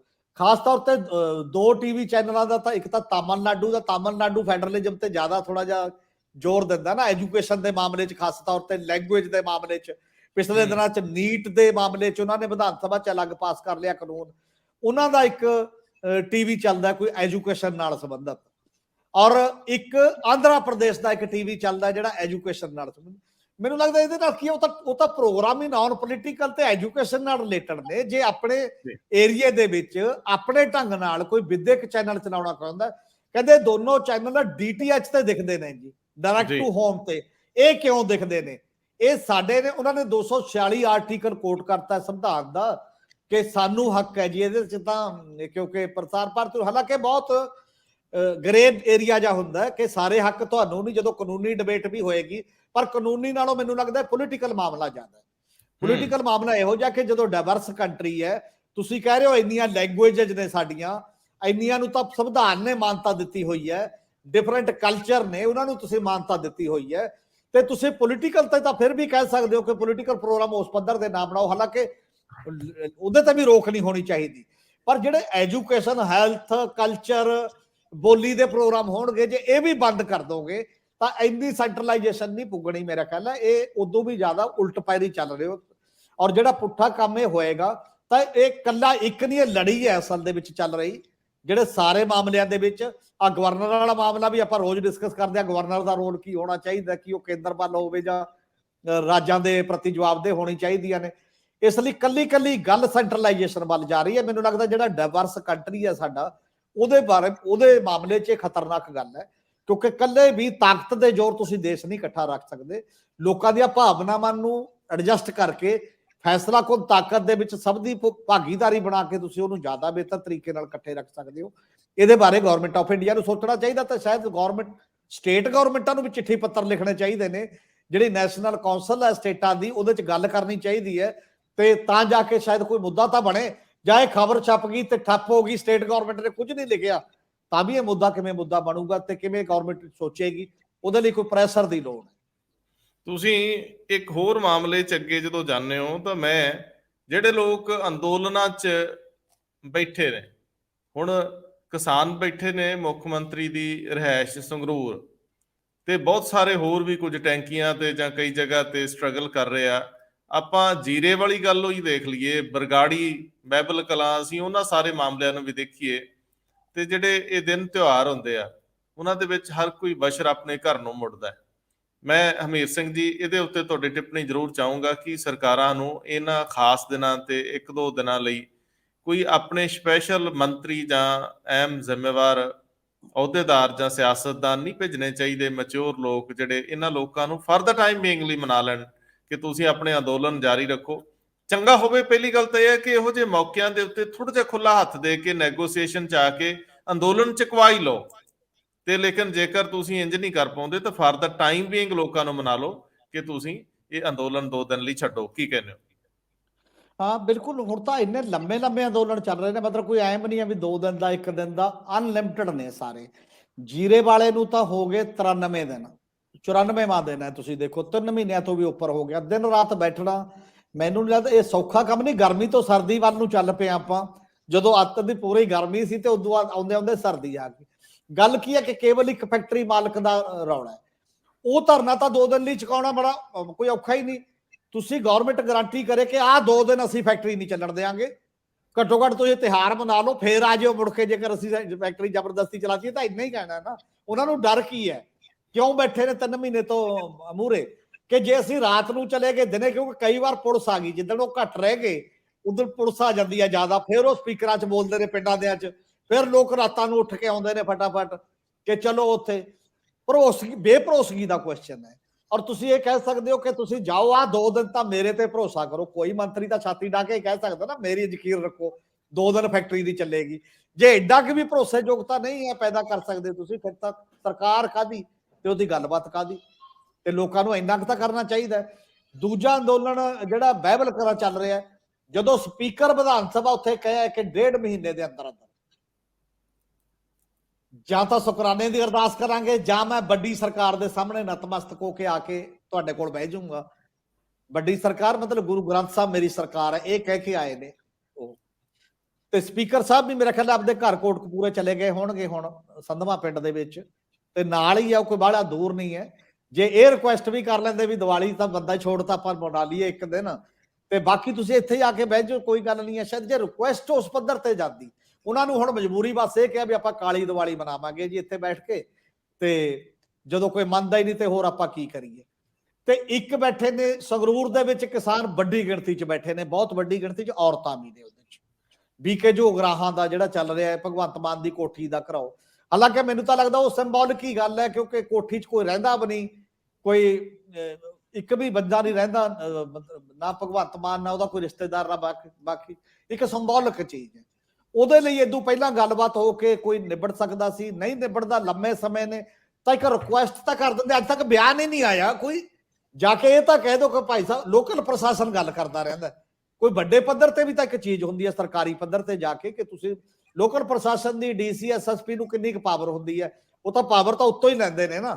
ਜੇ ਉੱਪਰਲਾ ਬੰਦਾ ਆ ਕੇ ਕੋਈ ਕਹਿੰਦਾ ਕਿ ਚਲੋ ਜੀ ਆਪਾਂ ਚੱਲਦੇ ਹਾਂ, ਅੱਜ ਇਹ ਕਰ ਲਓ ਤੁਸੀਂ, ਉਦੋਂ ਬਾਅਦ ਫੇਰ ਆ ਜਾਓ, ਕੋਈ ਫਰਕ ਨਹੀਂ ਪੈਂਦਾ, ਅਸੀਂ ਤੁਹਾਨੂੰ ਉਹ ਨਹੀਂ ਕਰਦੇ। ਕਹੋ ਤਾਂ ਸਹੀ, ਨਾ ਮੰਨੇ ਕੋਈ, ਅਗਲਾ ਕਹੇ ਕਿ ਤੁਹਾਡੇ ਤੇ ਯਕੀਨ ਨਹੀਂ, ਅਸੀਂ ਬੈਠਾਂਗੇ, ਤੁਸੀਂ ਸਾਡੀ ਗੱਲ ਨਹੀਂ ਸੁਣ ਰਹੇ, ਤੁਸੀਂ ਸਾਡੇ ਨਾਲ ਮਜ਼ਾਕ। ਇਹ ਵੀ ਹੈ, ਉਹ ਰਾਜਸਥਾਨ ਦੇ ਕੋਲ ਬੈਠੇ ਨੇ, ਲਗਭਗ 2 ਮਹੀਨੇ ਹੋਣ ਵਾਲੇ ਨੇ, ਜਿਹੜੇ ਕਹਿੰਦੇ ਸਾਡੇ ਟੇਲ ਤੇ ਪਾਣੀ ਨਹੀਂ ਪਹੁੰਚਦਾ। ਨਾਲੇ ਤੁਸੀਂ ਕਹੀ ਜਾਂਦੇ ਹੋ ਕਿ ਪਹਿਲੀ ਸਰਕਾਰ ਹੈ ਜਿਹਨੇ ਟੇਲਾਂ ਤੇ ਪਾਣੀ ਪਹੁੰਚਾਇਆ, ਤਾਂ ਲੋਕ ਉਹਨਾਂ ਦੇ ਇਕੱਠ 'ਚ ਜਾ ਕੇ ਦੱਸ ਦਿਓ ਕਿ ਭਾਈ ਸਾਹਿਬ ਤੁਸੀਂ ਕਿਉਂ ਬੈਠੇ ਹੋ, ਟੇਲ ਤੇ ਪਾਣੀ ਅਸੀਂ ਪਹੁੰਚਾ ਚੁੱਕੇ ਹਾਂ, ਪਹਿਲੀ ਸਰਕਾਰ ਹੈ, ਤੁਸੀਂ ਦੱਸੋ ਪਬਲਿਕਲੀ ਸਾਡੇ ਨਾਲ ਡਿਬੇਟ ਕਰ ਲਓ ਕਿ ਤੁਸੀਂ ਕਹਿੰਦੇ ਸਾਡੇ ਆਉਂਦਾ ਨਹੀਂ, ਫਿਰ ਤੁਸੀਂ ਬੈਠੇ ਕਿਉਂ। ਤਾਂ ਸਵਾਲ ਜਵਾਬ ਕਰਕੇ ਵੀ ਤਾਂ ਐਮੀਕੇਬਲੀ ਕਿਸੇ ਨੂੰ ਸਮਝਾਇਆ ਜਾ ਸਕਦਾ।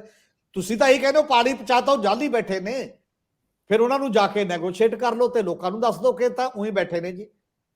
ਤੇ ਫਿਰ ਜਿਹੜੀਆਂ ਬੀਬੀਆਂ ਟੈਂਕੀ ਤੇ ਚੜੀਆਂ ਬੈਠੀਆਂ ਨੇ ਜਾਂ ਬਾਕੀ ਬੰਦੇ ਨੇ, ਇੱਕ ਵਾਰ ਤਾਂ ਕੇਜਰੀਵਾਲ ਸਾਹਿਬ ਨੇ ਉਹਨਾਂ ਨੂੰ ਤਾਰਤਾ ਸੀ, ਇੱਕ ਕੁੜੀ ਨੂੰ ਤਾਂ ਭੈਣ ਬਣਾ ਕੇ ਤਾਰਤਾ ਸੀ, ਤੇ ਹੁਣ ਮੁੜ ਕੇ ਕਹਿ ਦੋ ਕਿ ਕਈ ਵਾਰ ਤੰਗੀ ਹੋ ਜਾਂਦੀ ਹੈ, ਭਰਾਵਾਂ ਤੋਂ ਵੀ ਪੂਰੇ ਕੰਮ ਨਹੀਂ ਹੁੰਦੇ, ਹੁਣ ਜ਼ਰੂਰ ਕਰ ਦਾਂਗੇ, ਐਤਕੀ ਤਿਉਹਾਰ ਨੂੰ ਜ਼ਰੂਰ ਘਰੇ ਜਾਓ ਤੇ ਆਪਾਂ ਕੁਝ ਕਰ ਲਾਂਗੇ।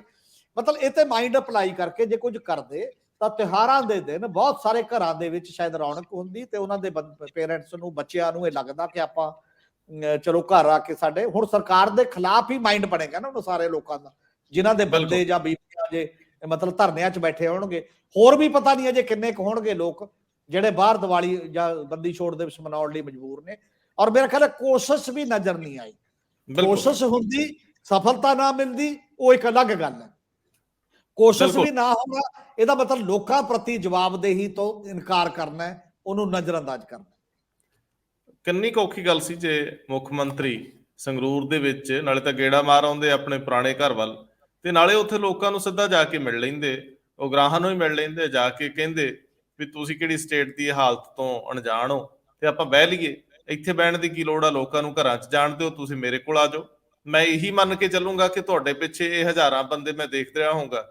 ਲੇਕਿਨ ਖੈਰ, ਸਰਕਾਰਾਂ ਤਾਂ ਸਰਕਾਰਾਂ ਹੁੰਦੀਆਂ, ਸਰਕਾਰ ਕੋਈ ਵੀ ਆ ਜਾਏ ਚੱਲਦੀ ਉਦਾਂ ਹੀ ਆ, ਜਿਹੜੇ ਸਰਕਾਰ ਦੇ ਢਾਂਚੇ ਹੁੰਦੇ ਆ। ਬਹੁਤ ਮਿਹਰਬਾਨੀ। ਬਹੁਤ ਬਹੁਤ ਸ਼ੁਕਰੀਆ।